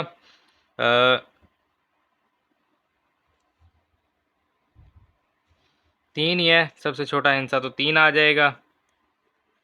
उसके बाद ये 4, ये 3 आ गया। उसके बाद ये 4, उसके बाद ये 5 6, फिर ये 7 8,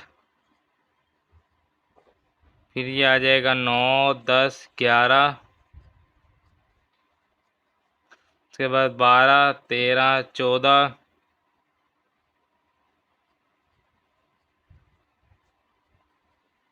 फिर ये 15 16 17। ठीक है। सो n लिखेंगे, n बराबर कितना आ गया, नंबर ऑफ, हमारे पास कितने नंबर हैं यानी कि कितनी तादाद है इनकी, 1 2 3 4 5 6 7 8 9 10 11 12 13 14 15, 15 है। 15 का मतलब क्या है कि ये ताक है। अब ताक के लिए हमारे पास जो फार्मूला होता है वो हमारे पास बिल्कुल सिंपल होता है, जैसा कि हमने 9वीं क्लास में किया था। जुफ्त तादाद के लिए थोड़ा सा मुश्किल होता है। जुफ्त तादाद के लिए हमारे पास क्या होता है, अगर हमने वस्तानिया मालूम करना हो तो वो हमारे पास होता है n/2 वीट कद्र, और इसके अलावा जो है वो हमारे पास n/2/2वीं कद्र। इन दोनों को क्या करते हैं, जमा करते हैं और तकसीम करते हैं 2 पे। ये होता है हमारे पास इसके लिए जुफ्त तादाद। जब हमारे पास जो मवाद होता है वो जब जुफ्त तादाद में होता है तो इसके लिए ये फार्मूला है। लेकिन अगर ये ताक में होगा तो फिर हमारे पास क्या होता है, n/1/2वीं कद्र। ये हमने फार्मूला किया था। ताक के लिए सिर्फ एक यही हमारे पास इस्तेमाल हमें करना होता है, लेकिन असल में ये फार्मूला इस तरह से नहीं होता। फार्मूला हमारे पास कुछ इस तरह से होता है, n/1/4। जिस तरह से हमने पिछले सवाल में किया था n/4। हमने क्या किया था, n/4 जब हमने जो है वहाँ पर पोजीशन मालूम की थी, लेकिन यहाँ पर क्या होगा, n/1/4। अब Q1 है तो इसके साथ 1 ज़रब करेंगे, Q2 है तो 2 ज़रब करेंगे। जब 2 ज़रब करेंगे 2 को 4 पे तकसीम करेंगे तो बटा में 2 रह जाएगा, n/1/2।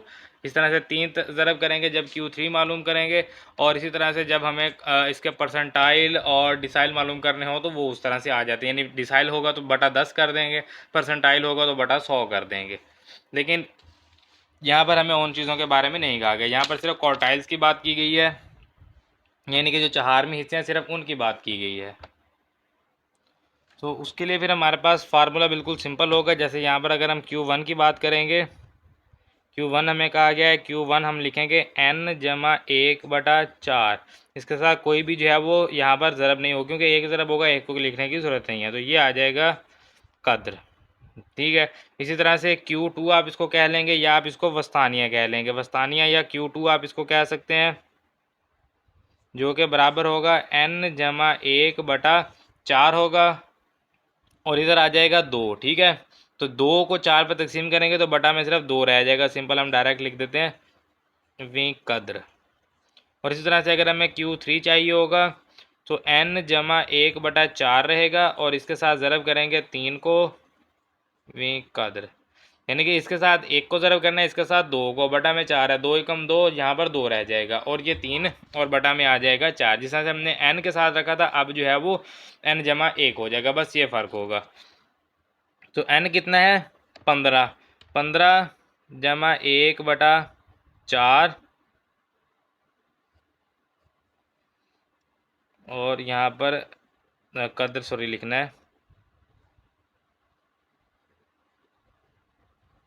और इसी तरह से n जमा 1 कितना 15 जमा 1 बटा 2 वी कद्र, और ये कितना है 3 इंटू 15 जमा 1 बटा 4 वी कद्र। 15 जमा 1 16, 16 बटा 4 करेंगे कितनी आ जाएगा 4। तो हम इसको लिखेंगे चौथी कद्र, 4 का मतलब है चौथी कद्र। 15 जमा 1 16, 16 बटा 2 करेंगे 8, तो 8वीं कद्र आ जाएगा। 15 जमा 1 16, 16 बटा 4 कितना हो जाएगा 4, 4 तरफ 3 करेंगे 12, तो 12वीं कद्र। चौथी कद्र क्या है यहाँ पर 1 2 3 4, 6 आ जाएगा। 8वीं कद्र है 1 2 3 4 5 6 7 8, 10 आ जाएगा। उसके बाद 12वीं कद्र है 1 2 3 4 5 6 7 8 9 10 11 12, 14 आ जाएगा। ठीक है, तो ये इसका आंसर है, ये भी आंसर है और ये भी आंसर है। तो हमने क्या कुछ मालूम कर लिया, Q1 मालूम कर लिया, Q3 मालूम कर लिया, वस्तानिया मालूम कर लिया। अभी हमने 7 और अंदरूनी चहारवीं हिस्सा की 7 मालूम करनी है। अब 7 का जो फार्मूला होता है, 7 बराबर होता है सबसे बड़ी कद्र माइनस सबसे छोटी कद्र। तो सबसे बड़ी कद्र कितनी है 17 माइनस सबसे छोटी कद्र कितनी है 3, तो 17 माइनस 3, 17 माइनस 3 कितना होगा 14। तो ये आ गया हमारे पास 7 अंदरूनी चहारवीं हिस्सा की 7। इसका फार्मूला हमने पिछले सवाल में किया था Q3 माइनस Q1।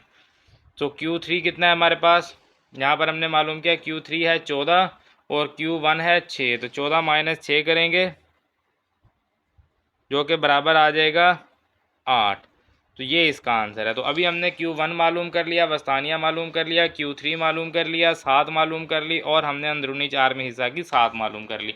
5 चीज़ें हमारे पास आ गई। इसके अलावा हमें कहा गया बॉक्स और विस्कर प्लॉट भी बनाइए। अब बॉक्स और विस्कर प्लॉट के लिए जो है वो हमें एक सीधी लाइन लगानी होगी जिसके ऊपर जो है वो हम यहाँ पर हिंद से 3 से लेकर 17 तक आने चाहिए, यानी कि आप 1 से शुरू कर लें और उसको 20 तक जो है वो आप लिख लेंगे, 1 से 20 तक आप लिखेंगे। तो कुछ इस तरह से जो है वो हमने एक ख़त जो है वो बना लेना है। ठीक है, अब यहाँ पर जो है ना 18 तक क्या है, वैसे मेरी कोशिश थी 20 तक चला जाए, 0 से मैंने शुरू किया, 1 से शुरू कर लेते शायद 19 आ जाता है। चले कोई नहीं, हमारा जो सबसे बड़ा हिस्सा है वो 17 है, तो 17 तक हमारा पूरा हो जाएगा। अब यहाँ पर जो आपने काम करना है ना, सबसे पहले आपने देखना है Q1 कितना है। यहाँ पर देखेंगे Q1 कितना है, Q1 है हमारे पास 6, तो 6 के बिल्कुल ऊपर आपने इस तरह से जो है एक लाइन इस तरह से आपने लगा लेनी है। ठीक है, ये आपने यही तरीकाकार आपने करना है। उसके बाद आपने देखना है Q3 है 14 और अगली लाइन आपने लगानी है बिल्कुल 14 के ऊपर कुछ इस तरह से। अब आपने इन दोनों लाइनों को मिला के जो है वो एक बॉक्स जो है वो बनाना है यहाँ से, जो कि कुछ इस तरह से आ जाएगा ये, और इधर से ये इस तरह से जो है ये आपने एक बॉक्स बनाना है। अब ये बॉक्स ये किस चीज़ को जाहिर कर रहा है, ये Q1 को जाहिर कर रहा है, ये Q3 को जाहिर कर रहे हैं। नीचे आप एरो लगा देंगे, इसकी थोड़ी सी शक्ल जो है वो मज़ीद अच्छी हो जाएगी। बाकी ये ज़रूरी नहीं है एरो लगाना, ये इसकी थोड़ी सी खूबसूरती के लिए हम लगा देते हैं। इसके बाद हमने क्या करना है, इसके बाद हमने यहाँ पर लगाना है जी वस्तानिया। वस्तानिया कितना है, वस्तानिया है 10। ठीक है, ये वस्तानिया के सामने ये 10 है, तो यहाँ पर 10 के ऊपर लगाएंगे। इसको आप इस तरह से लगा के यहाँ पर एक डॉट लगा सकते हैं, अदरवाइज़ आप इसको भी इसी तरह से नीचे ले आएंगे और इसके ऊपर आप लिख देंगे कि ये क्या है, वस्तानिया है। ये करने के बाद अब फिर हमने देखनी है सबसे छोटी कदर। सबसे छोटी कदर कितनी है 3, तो यहाँ पर 3 के बिल्कुल ऊपर जो है वो यहाँ पर एक लाइन लगाएंगे इस तरह से, और उसके बाद जो आपने देखनी सबसे बड़ी कदर जो क्या है 17, और इधर से आपने 17 के ऊपर जो है एक लाइन लगा देनी है। तो यहाँ पर जो है इन दोनों को मिलाएंगे, यानी कि यहाँ से लेके यहाँ तक कुछ इस तरह से, और आगे भी इसको जो है यहाँ से कुछ इस तरह से यहाँ पर मिला देंगे। इसके ऊपर भी अगर आप लिखना चाहेंगे तो यहाँ पर लिख देंगे सबसे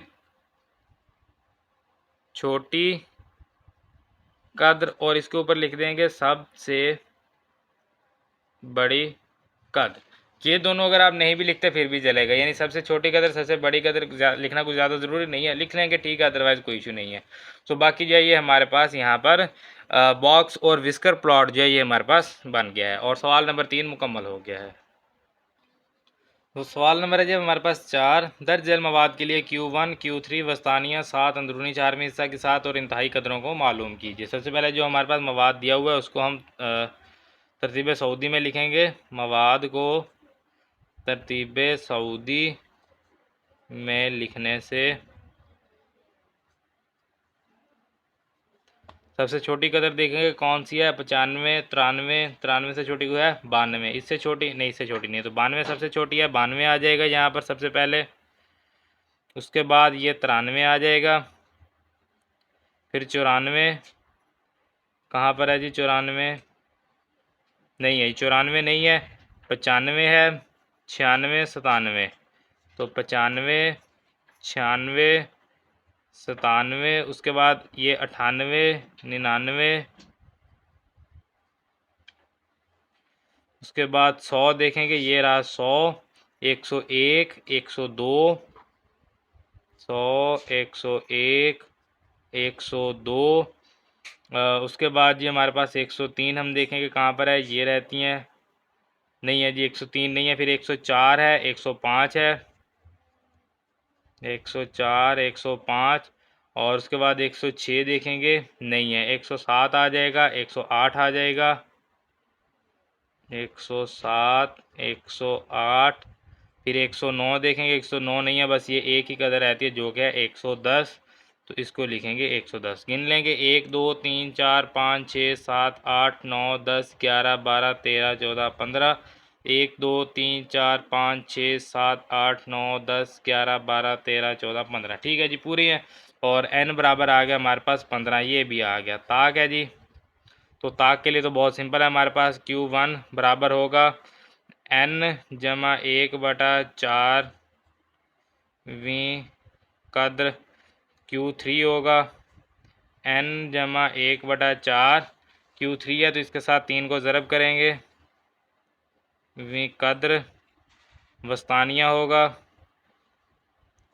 अब n जमा 1/2 कर देंगे, 4 लिखने के बजाय 2 लिख देंगे क्योंकि बाहर 2 लिखना है तो वो हम बटा में लिख देंगे, वीं कद्र। ठीक है, ये तीनों चीज़ें हमने मालूम करनी है। n कितना है 15, तो 15 जमा 1/4 वीं कद्र, ये आ जाएगा 15 जमा 1/4 ज़रब 3 वीं कद्र, और ये आ जाएगा 15 जमा 1/2 वीं कद्र। 15 जमा 1 16, 16/4 करेंगे 4 हो जाएगा, तो इसको हम लिखेंगे चौथी कद्र।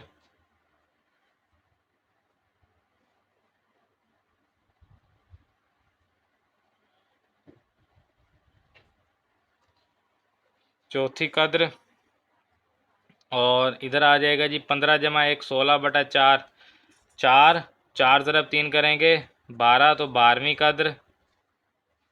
15 जमा 1 16/2 करेंगे 8, ये आ जाएगा 8वीं कद्र। इसको दोबारा लिख देते हैं,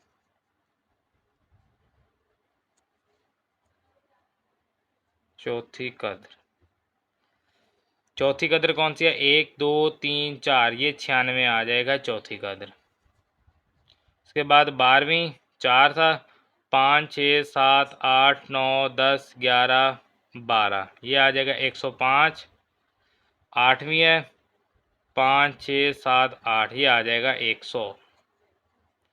ये आंसर है, ये आंसर है Q1 Q3, ये आ गया वस्तानिया। इसके अलावा हमें क्या कहा गया है, 7 मालूम करनी है, अंदरूनी 4वें हिस्सा की 7 मालूम करनी है, तो 7 हमारे पास बराबर होगा सबसे बड़ी कद्र माइनस सबसे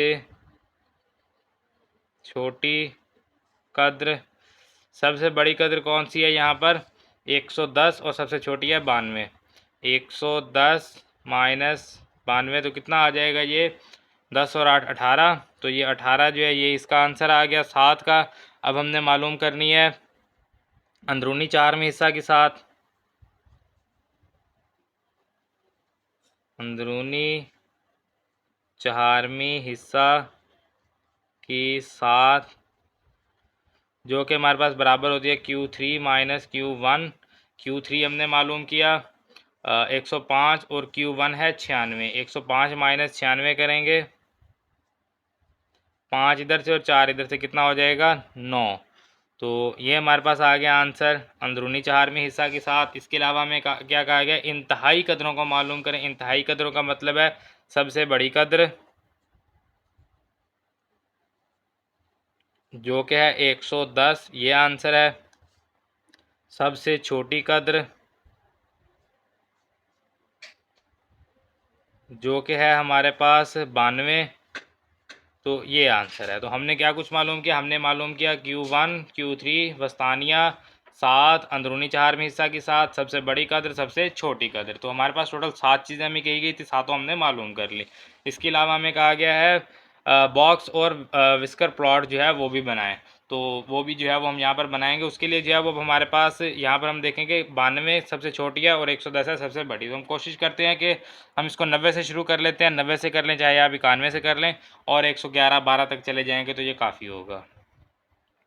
तो ये ख़त जो है ये मैंने यहाँ पर बना लिया। अब यहाँ पर ना ये लिखते थे ना तो ज़्यादा जो है वो कन्फ्यूज़न कर रहा था, तो मैंने क्या किया, यहाँ पर एक एक छोड़ के एक एक में लिख दिया, 96 98 100 102 104 इस तरह से। तो निशान हमें जो है वो फिर भी उसी तरह से हमें मिल जाएंगे। अब सबसे पहले Q1 को देखना है। Q1 कितना है 96 और Q3 कितना है 105।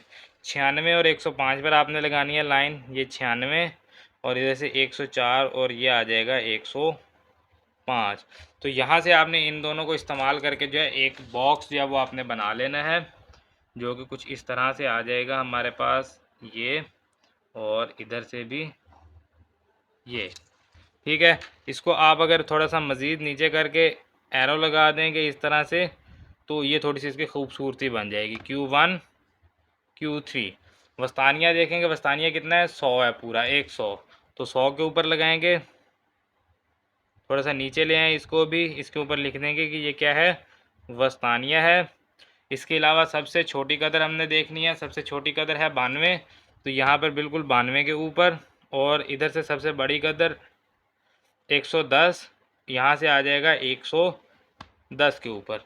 तो इन दोनों को भी जो है वो यहाँ पर मिला देंगे। इनके ऊपर अगर आप लिखना चाहें तो लिख लें सबसे छोटी कदर और सबसे बड़ी कदर, अदरवाइज़ इनको ऐसे ही आप छोड़ देंगे, तब भी आपका हल जो है वो सही होगा। तो ये जो है ये हमारे पास सवाल नंबर 4 मुकम्मल हो गया।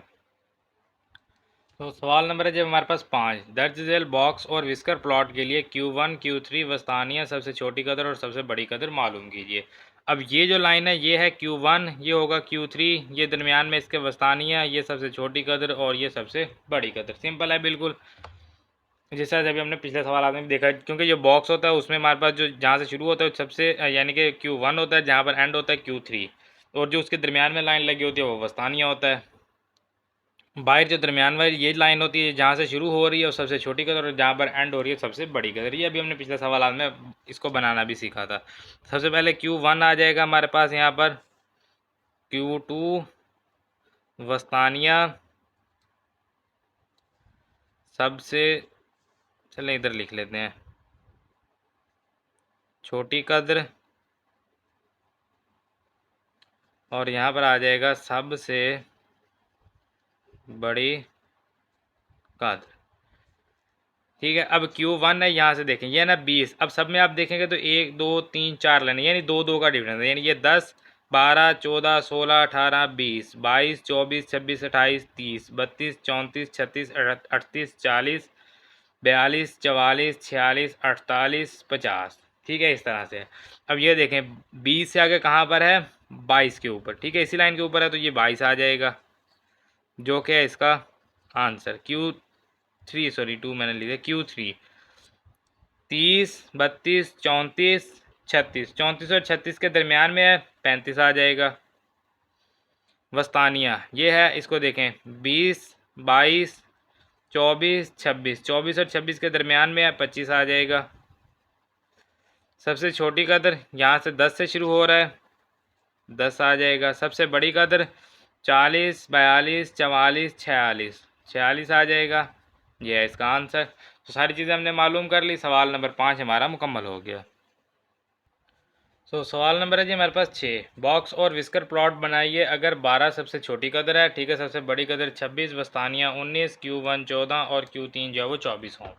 अब जिस तरह से ये हमने बना हुआ हमें मिला था ना, तो हमने उसी तरह से जो है वो बना लिया है। सबसे छोटी कदर 12 है, हम इसको 10 से शुरू करते हैं। 10 20 30, आगे 40 की ज़रूरत नहीं है, बस अब बना लिया। खैर चलें, 40 भी आ गया। 30 तक वैसे बना लेते काफ़ी था, यहीं तक 30 तक बना लें, क्योंकि 26 है ना, तो बस 30 तक ही काफ़ी होगा। आगे जाने आप ना ही जाएँ। अब यहाँ पर देखें हमें क्या कुछ दिया गया है। सबसे पहले हमें सबसे छोटी कदर दी गई है जो कि है 12। 10 12 14 16 18 20, ठीक है, 2 2 का डिफरेंस रखा हुआ है। 12 है तो हम यहाँ पर लगा देंगे। उसके बाद सबसे बड़ी कदर 26 है, तो 20 22 24 और ये आ जाएगा 26, ठीक है, यहाँ से यहाँ तक आएगा। अब यहाँ पर सबसे पहले Q1 देखेंगे 14, 12 से आगे 14 है तो ये आ जाएगा 14, और Q3 है 24 20 22 24 और ये आ जाएगा यहाँ पर, ठीक है जी। तो अब जो है वो हम यहाँ से इसको इधर मिलाएंगे और इधर से इसको मिलाएंगे। इसको नीचे कर दें, इसको भी यहाँ से नीचे कर दें, और इसका हमने ये हमारे पास क्या है, Q1 है 14, ये Q3 है। मुस्तानिया कितना है 19, 18 20 19 इसके दरमियान में आ जाएगा यहाँ पर। ये आ गया वस्तानिया, ये सबसे छोटी कदर, और ये इधर सबसे बड़ी कदर। तो ये जो है ये हमारे पास सवाल नंबर 6 यहाँ पर मुकम्मल होगा। बस ये आगे इतना बड़ा बनाने की ज़रूरत नहीं है, इसको आप बस यहाँ तक जो है वो इसका एरो लगा देंगे जो कि काफ़ी होगा। ये आगे ना बनाएं इसको। तो अब ये हमारे पास जो सवाल नंबर 6 मुकम्मल हो गया। तो सवाल नंबर है जब हमारे पास 7। तुलबा के क्विज़ स्कोर के लिए एक इंतशारी खाका बनाइए और मौजू तरीन ख़त खींचें, ठीक है, एक हमने ख़त भी खींचना है और एक हमने खाका बनाना है। इसके अलावा पहले और दूसरे क्विज़ के दरमियान इर्तबात की भी वजाहत कीजिए। इर्तबात की जो वजाहत है वो भी हमने करनी है। पहला क्विज़ दिया हुआ है और दूसरा क्विज़ दिया हुआ है। इसमें जो हम काम करेंगे वो यहाँ पर लिखेंगे, जिसको हम इक़दामात का नाम देते हैं, ठीक है। सबसे पहले इक़दाम हमने क्या करना है, पहले क्विज़ के लिए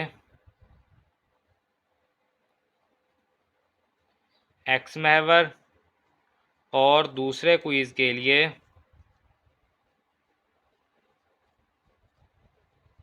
वाई महवर खींचें, ठीक है, ये काम करना है। तो ये हमने यहाँ पर एक्स महवर खींच दिया, जिसको हम एक्स एक्सिस कहते हैं, एक्स पॉजिटिव एक्स नेगेटिव, और ये वाई महवर आ जाएगा जिसको हम वाई पॉजिटिव और वाई नेगेटिव कहते हैं। अब जो हमारे पास एक्स एक्सिस है इसको हम लिखेंगे पहला क्विज़, और इसको हम लिखेंगे कि ये कौन सा है, दूसरा क्विज़, ठीक है। पहला क्विज़ और दूसरा क्विज़ हमारे पास आ गया। तो जो काम हमने यहाँ पर किया वो हमने लिख दिया। अब यहाँ पर जो हमें जदवल दिया गया है, इसको टेबल को उर्दू में जदवल कहते हैं। तो जदवल से हमें जो है वो कुछ जोड़े दिए गए, यानी 14 16 एक जोड़ा, 28 20 एक जोड़ा, 34 33 एक जोड़ा, इस तरह से हमारे पास जोड़े हैं। तो जदवल से हर जोड़े के लिए जो है वो ग्राफ पर एक नुक्ता लगाएंगे। तो जदवल से हर जोड़े के लिए ग्राफ पर एक नुक्ता लगाएं, ठीक है। सबसे पहला क्या है, 14 16, ठीक है, 14 16। अब इसके लिए हम जो है वो यहाँ पर स्केल भी जरा यूज़ कर लेते हैं। ये है 15, ठीक है, 15 से थोड़ा सा पीछे होगा 14, यहाँ पर होगा 14, और इधर से क्या है 14 16। यहाँ से देखेंगे इधर भी ये 15 है, 15 से थोड़ा सा आगे हो जाएगा 16, तो यहाँ पर आ जाएगा, ये नुक्ता आ गया हमारे पास। सिर्फ नुक्ता लगाना है, इसको करना कुछ नहीं है, बस इस तरह से इसको जो है वो यहाँ पर एक नुक्ता लगा देना है। अगला देखेंगे 28 20, इधर से आ जाएंगे 28 पे, 25 से आगे होगा 28 यहाँ पर तकरीबन, और इधर से आ जाएगा 20, तो 28 20 ये आ जाएगा, ठीक है। उसके बाद क्या करना है, 28 20 के बाद 34 34 33 आ जाएगा। तो 34 और इधर से 33, 35 से थोड़ा सा पीछे 34 और इधर 33, 30 से ऊपर आएगा यहाँ पर 35 से नीचे तकरीबन यहाँ पर ये आ जाएगा 34 33। उसके बाद 36 35, तो इधर से 36 पर रखेंगे, 35 से थोड़ा सा आगे 36 और इधर से आ जाएगा ये 35 के बिल्कुल सामने यहाँ पर ये आ गया 36 35। उसके बाद है हमारे पास 43 38, 43 पर रखेंगे इधर से और इधर से आ जाएंगे 38 पे, 40 से थोड़ा सा नीचे 38 यहाँ पर आ जाएगा। उसके बाद 45 39, इधर से 45 पे आ जाएगा और इधर से जाएगा 39 पे, 40 से थोड़ा सा नीचे 39 यहाँ पर होगा तो ये आ जाएगा। उसके बाद 46 42, इधर से 46 यानी कि 45 से थोड़ा सा आगे और इधर से आ जाएगा 42 यानी कि 40 से थोड़ा सा आगे यहाँ पर ये आ जाएगा।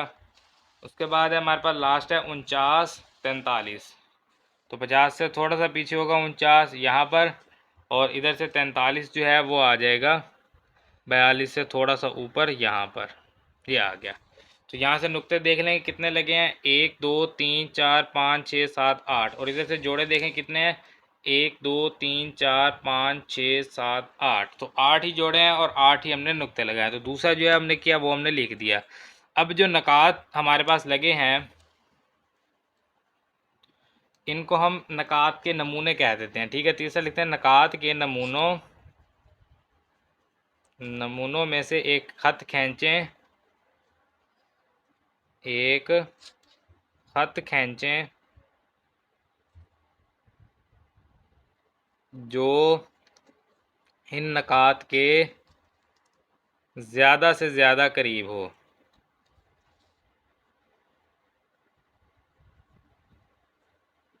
और कोशिश करनी है कि जितने नकात ख़त से ऊपर होंगे उतने ही नकात ख़त से नीचे हों। टोटल 8 नकात हैं तो कोशिश करें कि 4 नकात को जो है वो आप ख़त से ऊपर ले जाएं। तो अगर हम यहाँ पर लगाएं ख़त कुछ इस तरह से तो ये आप देख सकते हैं कि हमारे पास यहाँ से अब आप देख सकते हैं कि 4 नकात जो हैं वो हमारे पास बाहर हैं जबकि 4 नकात जो हैं वो ख़त से ऊपर चले जाएंगे। तो हम इसको ऐसे करते हैं, बल्कि इसको थोड़ा सा और अगर हम नीचे की तरफ करें तो ये ज़्यादा मेरे ख्याल में बेहतर रहेगा यहाँ पर। तो यहाँ से जो है ये हमने एक ख़त जो है वो खींचा। तो अब आप देखें कि ख़त से ऊपर कितने नकात हैं 1 2 3 4 और ख़त से नीचे कितने हैं 1 2 3 और ये 4। तो इसका मतलब क्या है कि ये हमारे पास जो है एक ख़त आ गया, ज़्यादा से ज़्यादा करीब हों। तो जो हमें कहा गया था इंतशारी खाका बनाए, खाका हमने बना लिया, मौजू तरीन ख़त खींचे, मौजू तरीन ख़त जो है वो भी हमने खींच लिया। इसके अलावा हमें क्या कहा गया है पहले और दूसरे क्विज़ के दरमियान इर्तबात की भी वजाहत कीजिए। तो यहाँ पर अगर हम देखेंगे तो ये जो है ऊपर की तरफ बढ़ रहा है, यानी कि एक क्विज़ बढ़ रहा है तो दूसरा भी बढ़ रहा है, पहला क्विज़ बढ़ने से दूसरा क्विज़ भी बढ़ रहा है, ठीक है। तो जब दोनों क्विज़ बढ़ रहे हैं तो ये हमारे पास कौन सा होगा मस्बत होगा, क्योंकि ये नीचे से ऊपर की तरफ जा रहा है। तो ये कौन सा होगा हमारे पास मस्बत अरतबात होगा। और अगर ये जो है इनके नकात इस ख़त के करीब करीब हैं तो ये कौन सा होगा मजबूत मस्बत अरतबात होगा। तो पहले और दूसरे क्विज़ के दरमियान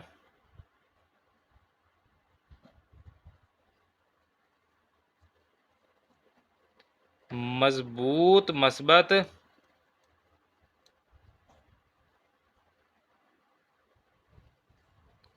इर्तबात है, ठीक है। कौन सा इर्तबात है मजबूत मस्बत इर्तबात है। और ये सवाल नंबर 7 हमारा मुकम्मल हो गया है। तो सवाल नंबर है जी हमारे पास 8, दर्ज झेल जदवल में फ़ुटबॉल खिलाड़ियों के 200 में से टेस्ट स्कोर दिए गए हैं, ठीक है। टेस्ट हुआ है 200 टोटल स्कोर थे और उनमें से स्कोर दिए गए हैं। एक स्कोर जो है वो रफ्तार की पैमाइश है, ठीक है, और दूसरा जो है वो मजबूती की पैमाइश है। अब जदवल जो है मैंने अगले पेज पे बनाया, क्या कुछ हमने मालूम करना है। इंतशारी खाका बनाइए और मौजूद तरीन ख़त खींचे जो हमें पिछले सवाल में भी कहा गया था। पहले और दूसरे ख़त के दरमियान इर्तबात की वजाहत कीजिए जो कि हमें पिछले सवाल में भी कहा गया था। और उसके अलावा जो तीसरा है वो में ये कहा गया अब्दुल्ला ने दूसरे टेस्ट में 60 स्कोर किया, ठीक है। दूसरे टेस्ट में 60 किया तो उसके पहले टेस्ट का स्कोर जो है वो भी हमने मालूम करना है, यानी कि एक अंदाज़ा जो है वो भी हमने निकालना है कि कितना होगा। तो जदवल जो है वो हमें कुछ इस तरह से यहाँ पर दिया गया है ये देखें ये पहला टेस्ट और दूसरा टेस्ट जो है वो हमारे पास यहाँ पर कुछ इस तरह से मौजूद है। अब यहाँ पर सबसे पहले हम जो लिखेंगे पहले टेस्ट के लिए एक्स महवर और दूसरे टेस्ट के लिए वाई महवर खींचे इकदामात में। इकदामात पहले टेस्ट के लिए एक्स महवर खींचें, एक्स महवर, और दूसरे टेस्ट के लिए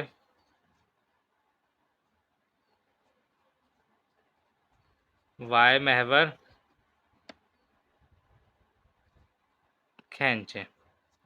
ठीक है, दूसरा है हमारे पास, ये देखें एक्स महवर और वाई महवर हमने खींच दिया। ये पहला टेस्ट, इसको लिख लेंगे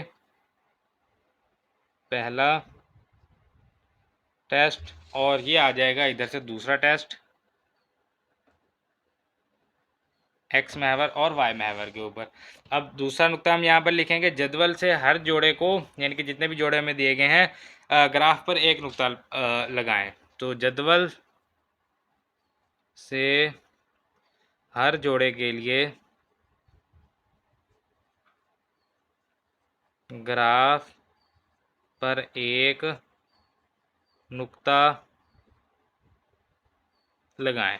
तो हर जोड़े के लिए ग्राफ पर एक नुक्ता लगाते हैं जी। स्केल को हम साथ जो है वो लाजमी यूज़ करेंगे।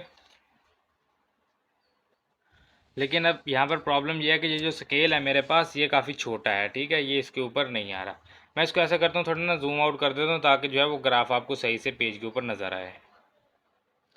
सो अब मेरे ख्याल में तकरीबन जो है ये नज़र आ रहा है। ठीक है, अब यहाँ पर देखें, सबसे पहले जो है हमारे पास 20 पर 160 है। ठीक है, 20 पर 160 है, ये भी बहुत आसान है क्योंकि मैंने जो है ना यहाँ पर ये देखें, मैंने असल में अब इनको जो है वो कुछ इस तरह से पैमाइश ली है। अगर आप यहाँ पर देखेंगे ना तो ये देखें जितना जो है ना ये है ना, ये देखें ये 0 से 1 2 इन्हीं के बिल्कुल सामने जो मैंने लाइनें लगाई हैं स्केल की मदद से, इस स्केल की मदद से। तो अब हमें इसके लिए कोई परेशानी नहीं होगी क्योंकि अब देखें हमें 20 पर कहा है 60, तो हम यहाँ पर इसको 0 पर रखेंगे तो ये हमें जो है बआसानी 20 जो है मिल जाएगी, जैसे 10 20 30 40। तो इस तरह से जो है वो ये हमारे लिए बहुत आसान होगा। तो हम यहाँ पर 20 पर 160 आ जाएगा ये नुक्ता। इस तरह से 38 पर 142, 142 है। ठीक है, अब इधर से 38 है तो 142 40 से थोड़ा सा ऊपर ले लेंगे और इधर से 38, यानी 10 20 30 40 38 जो है वो यहाँ पर आ जाएगा। तो इसको जो है वो हम यहाँ पर लगाएंगे। तो इस तरह से भी कोई मिस्टेक के चांसेस जो हैं वो नहीं बचेंगे। इसी तरह से फिर 70 पर 130 है तो 130 ये है और इधर से हमने लेना है 70, यानी कि एक्स 70 होना चाहिए। एक्स 0 10 20 30 40 50 60 70, तो ये एक्स 70 आ गया और वाई कितना है 130। इसी तरह से 40 पर 120, तो 40 एक्स 40 और वाई कितना है 120, तो ये आ गया जी एक्स 40 और वाई 120 है, ये नुक्ता आ जाएगा यहाँ पर। और इसी तरह से 100 पर 70 है, एक्स 100 और वाई है 70, तो यहाँ पर देखेंगे एक्स 100 होना चाहिए। तो ये आ गया जी, ये होगा यहाँ पर एक्स 100 और वाई है 70। इसी तरह से हमारे पास 110 पे 50 है, एक्स 110 होना चाहिए और वाई होना चाहिए 50। तो 110 पे 50 100 और ये हो जाएगा 110, 110 पे 50 आ गया। इसी तरह से 50 पे 140, एक्स 50 और वाई 140 है। वाई के लिए ऊपर आ जाएं जी, ये है वाई 140 और एक्स कितना है 50, तो ये यहाँ पर आ जाएगा 5 के ऊपर 50।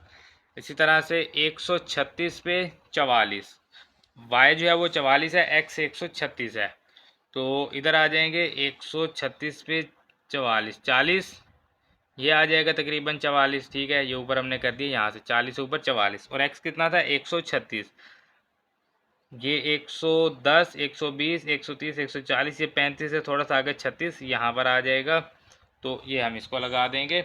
अब इसी तरह से हमारे पास 150 पे 36 है, एक्स 150 और वाई 36, तो वाई को यहाँ पर 36 पर ले लेंगे 30 और ये 35, ये हो जाएगा 36। ठीक है, 36 और एक्स कितना था 150, 150 का मतलब है कि ये इस यहाँ पर आ जाएगा बिल्कुल एंड में। और उसके बाद है जी एक्स 80 और वाई है 100, एक्स 80 वाई 100, तो वाई को 100 पर आ जाएंगे और एक्स यहाँ पर कितना है 80 होना चाहिए, तो ये आ गया जी एक्स 80। तो ये हमारे पास जो है नकात आ गए। अब देख लेते हैं जी कितने हमारे पास जोड़े हैं और क्या नकात जो हैं वो पूरे हैं हमारे पास। 1 2 3 4 5 6 7 8 9 10 जोड़े हैं। नकात देखेंगे 1 2 3 4 5 6 7 8 9 और ये 10। अब ये हमारे पास नकात के नमूने आ गए हैं। यहाँ पर 3 लिखेंगे। नकात के नमूनों से, नकात के नमूनों से एक ख़त खींचें जो कि तमाम नकात के ज़्यादा से ज़्यादा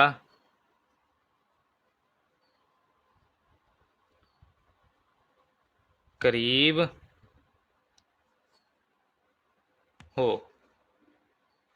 अब जो ख़त हमने खींचना है ना वो देखें। अब ये स्केल मेरे पास बहुत छोटा है, ठीक है। अब इस स्केल की मदद से तो हम ये नहीं बना सकते ख़त, ठीक है। यहाँ पर जो है एक और चीज़ भी आपने जहन में रखनी है ख़त बनाने से पहले, ठीक है। वो चीज़ क्या है, यहाँ पर हमें कहा गया है कि अब्दुल्ला ने दूसरे टेस्ट में 60 स्कोर किया, उसके पहले टेस्ट में स्कोर मालूम कीजिए। अब जो दूसरे टेस्ट के स्कोर हैं वो उसके कितने हैं, 60।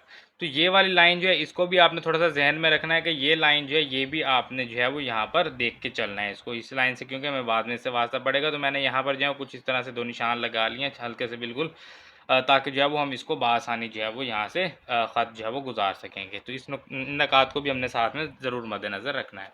अब यहाँ पर यह है कि अब मेरे पास स्केल तो इतना बड़ा नहीं था, लेकिन ये क्लिप बोर्ड मेरे पास पड़ा है जी, इसकी मदद से हम लगा लेंगे। टोटल 10 जोड़े थे ना, तो कोशिश करेंगे कि 5 जो है वो ऊपर रह जाएं और 5 जो है वो हम नीचे ले जाएंगे। तो यहाँ से अगर अब आप देखें तो मेरे ख्याल में अब ये 5 जो है वो हमारे पास ऊपर हैं।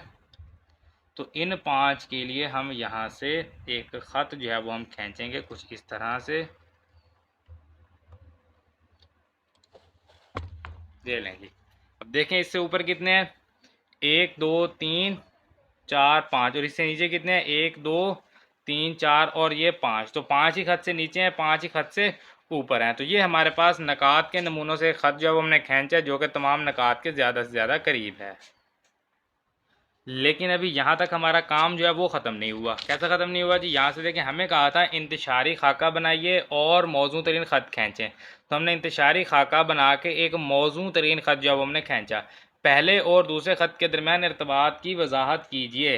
पहले और दूसरे ख़त के दरमियान इर्तबात की भी हमने वजाहत करनी है। अब ये देखें, एक जो है वो यानी कि एक्स यानी पहला टेस्ट जो है वो बढ़ रहा है, आगे की तरफ आ रहा है, लेकिन जो दूसरा टेस्ट है वो कम हो रहा है, यानी कि नीचे की तरफ आ रहा है। अब ये जो इर्तबात है ये बजाय ऊपर जाने के ये नीचे की तरफ आ रहा है, ठीक है। अगर हम यहाँ से 0 से देखेंगे, 0 से एक्स तो बढ़ रहा है इधर, बट जो वाई है वो आहिस्ता आहिस्ता कम होता जा रहा है। तो एक्स बढ़ने से वाई जो है वो कम हो रहा है, तो ये मनफी होगा। अभी क्योंकि सारे नकात ख़त के इर्द गिर्द ही हैं, कहीं दूर जो है वो कोई नकात नहीं है, सारे तकरीबन करीब करीब हैं, तो ये फिर क्या होगा, मजबूत होगा।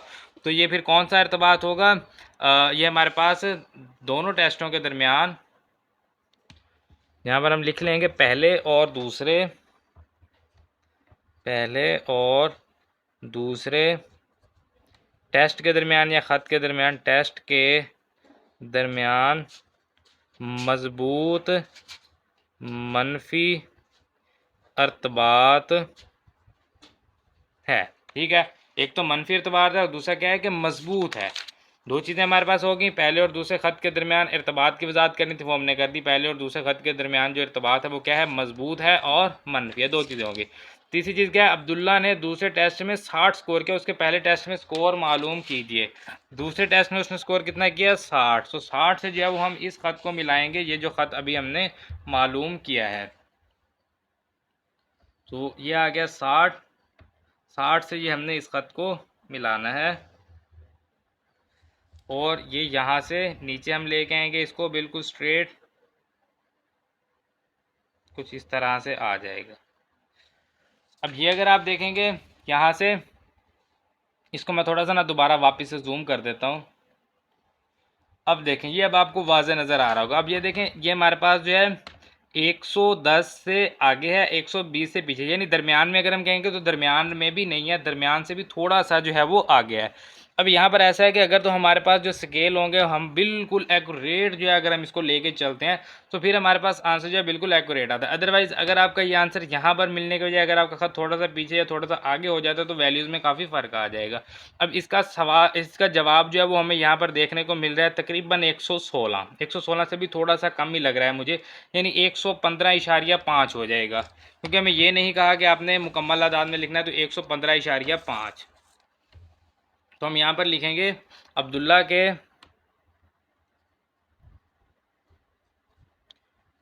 पहले टेस्ट में स्कोर 115.5 हैं। अब बिल्कुल एक्यूरेट आंसर ढूंढना तो काफ़ी मुश्किल है। अब आप अगर करीब तरीन आंसर ढूंढ लेते हैं, यानी कि 112 से लेके 117 तक इसके दरमियान अगर आप कहीं पर आंसर दे देंगे तो आंसर आपका ऑलमोस्ट सही हो ही जाएगा, यानी कि कुछ चांस तो नहीं है मार्क्स कटने के, बट हो सकता है कि 0.5 मार्क्स अगर लॉन्ग में आ जाए तो 0.5 मार्क्स हो सकता है कि कट जाए। तो इसके लिए बेहतर यह है कि अब ये दो ही सवाल है इस तरह के, ठीक है, तो इन दोनों सवालों का आप जो जवाब है उसको आप याद कर लें, ठीक है। इसका जवाब वैसे अब हमने कर लिया तो आपको ये याद रहेगा कि 115.5, क्योंकि मैंने जितनी तफसील से ये समझा दिया है तो यह भूलना तो नहीं चाहिए। तो 115.5 जो है ये आपके जहन में होना चाहिए, तो इसको आप याद कर लें। जब आप यहाँ पर जब आप बनाएंगे तो आपको फ़ौरन से ये याद आ जाएगा कि जब हमने ये सवाल किया था तो इसका जवाब था 115.5। तो 115.5 पर जो है वो आपने इसको ला के मिलाना है। आपने कोशिश भी यही करनी है कि इसको जब आप लेके आए तो 115.5 पर आकर लगे और फिर उसको जो है वो आप जवाब लिख दें। तो जवाब को आप याद कर लें, ये बेहतर तरीका है। अदरवाइज़ अगर आपके पास बहुत ही जो है वो अच्छे आपके पास स्केल और पेंसिल्स वगैरह हैं तो आप जो है वो थोड़ी सी मेहनत से इसका एक्यूरेट आंसर भी निकाल लेंगे जब आपके पास प्रॉपर जो है वो इसका डिस्टेंस जो है वो होगा। तो इतनी ज़्यादा मेहनत करने की ज़रूरत नहीं है, इतना ज़्यादा टाइम वेस्ट करने की भी ज़रूरत नहीं है, बस आप इसको याद कर लेंगे 115.5, वैसे आपको ये तकरीबन मिल ही जाएगा। सो ये हमारा जो सवाल है, सवाल नंबर 8 आई थिंक हमने किया है, सो ये सवाल नंबर 8 हमारा मुकम्मल हो गया है। तो सवाल नंबर है जी हमारे पास 9। दर्ज झेल जदवल में यूनिवर्सिटी के तलबा के रोज़ाना सोशल मीडिया के इस्तेमाल के घंटे और जीपीए दिए गए हैं, ठीक है। सोशल मीडिया कितने घंटे इस्तेमाल करते हैं तलबा यूनिवर्सिटी के, वो यहाँ पर रिकॉर्ड दिए गए। पहला काम क्या करना है, इंतशारी खाका बनाइए और मौजूद तरीन ख़त खींचें, वही काम पिछले सवाल वाला। सोशल मीडिया के इस्तेमाल और जीपीए के दरमियान इरतबात की शनाख्त कीजिए, वही काम पिछले सवाल वाला। इस तालिब इल्म का जीपीए मालूम कीजिए जो सोशल मीडिया पर 6.5 घंटे सर्व करता है। तो उसी तरह से 3 चीज़ें हमें कही गई हैं। सबसे पहले यहाँ पर हम लिखेंगे इकदामात। पहला इकदाम क्या होगा, सोशल मीडिया के घंटे के लिए एक्स महवर और जीपीए के लिए वाई महवर खींचें। सोशल मीडिया के घंटे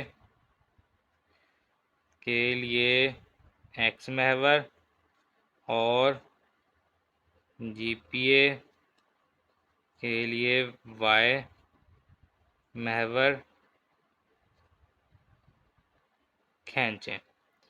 दूसरा इकदाम, अब ये पहला इकदाम है ये कर लिया जी, ये एक्स महवर आ गया हमारे पास। सोशल मीडिया के घंटे, सोशल मीडिया के घंटे और वाई महवर क्या है, जीपीए, ये आ गया जीपीए, ठीक है। तो पहला इकदाम हमने कर लिया। अब दूसरा इकदाम क्या होगा, जदवल से हर जोड़े के लिए ग्राफ पर एक नुक्ता लगाएं। जदवल से हर जोड़े के लिए ग्राफ पर एक नुक्ता लगाएं। सबसे पहले क्या है, 0.5, 4.0, तो ये आ जाएगा एक, ये देखें अब ये है एक से भी कम, 0.5 पर है, 4.0, तो सबसे पहले तो ये आ जाएगा नुक्ता, ठीक है। अब इसी तरह से एक पर है 3.9, 3.9 है एक पर। स्केल का हम जो है वो इस्तेमाल कर लेंगे फिर से, ताकि जब हमारे लिए आसानी रहे। चाहे आप इस तरह से रख लें, चाहे आप इस तरह से रखेंगे तो भी ठीक है। अब ये देखें हमें एक पर का है 3.9, तो एक पर 3.9 है, इधर से एक होगा, इधर से ये 5 और ये हो जाएगा 3.9 यहाँ पर। अब इसी तरह से दो पर है 3.7, ठीक है, दो पर 3.7, अब 3.7 और इधर से आ जाएगा 2, ये आ जाएगा 7 और ये 2, ये इस जगह पर आ जाएगा। ठीक है, अब इसी तरह से 3 पर है 3.5, 3.5 है 3 पर, तो ये आ जाएगा। फिर 4 पर है 3.3, इसको नीचे ले आएंगे, ये 3.3 और ये आ जाएगा 4 पर, तो ये आ गया। फिर इस तरह से 5 पर है 3.1 और फिर 6 पर 2.9, तो 3.1 है 5 पर, तो इसको पहले 5 पर लगा लेते हैं जो कि यहाँ पर आ जाएगा। फिर 6 पर है 2.9 जो कि यहाँ पर आ जाएगा। उसके बाद 7 पर है 2.8, थोड़ा सा और नीचे 7 आ जाएगा, 7 पर 2.8 जो कि यहाँ पर आ जाएगा। उसके बाद 8 पर है 2.6 और फिर 2.5, तो 8 पर 2.6,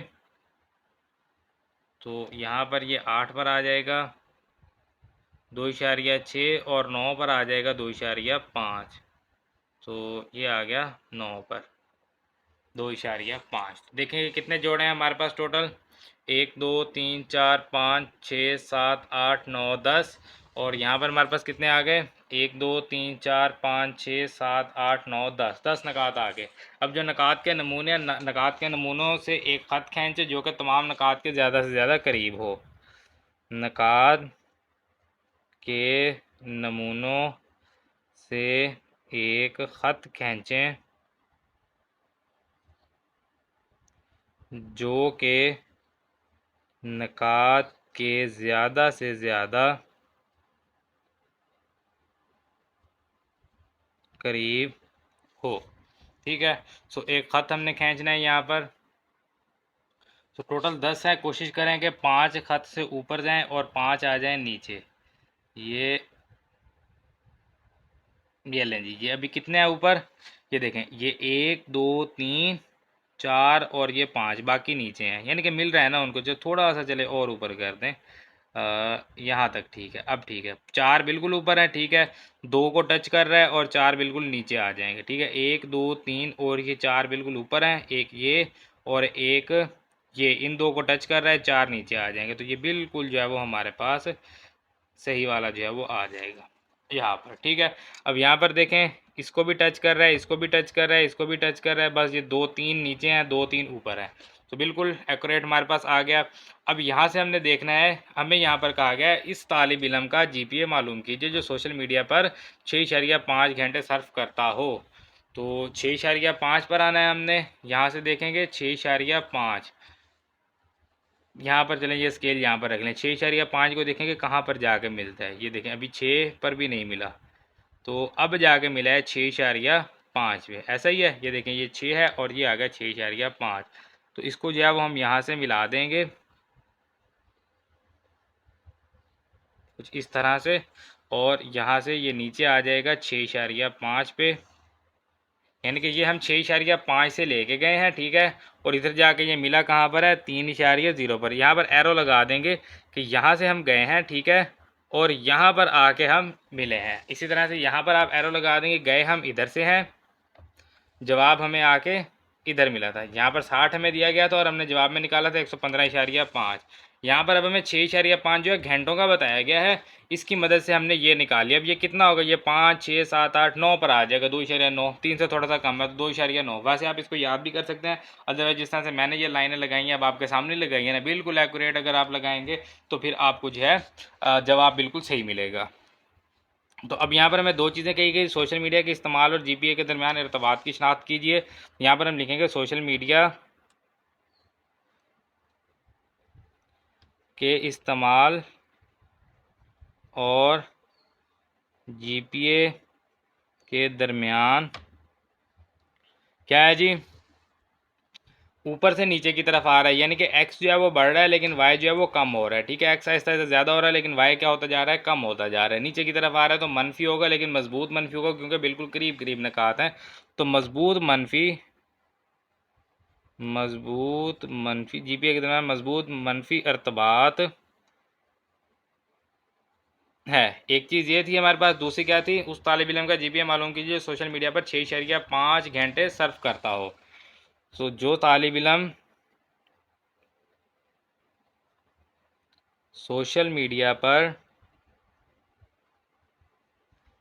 6.5 घंटे सर्फ करता है, उसका जीपीए मालूम करना है। तो जीपीए लिखेंगे।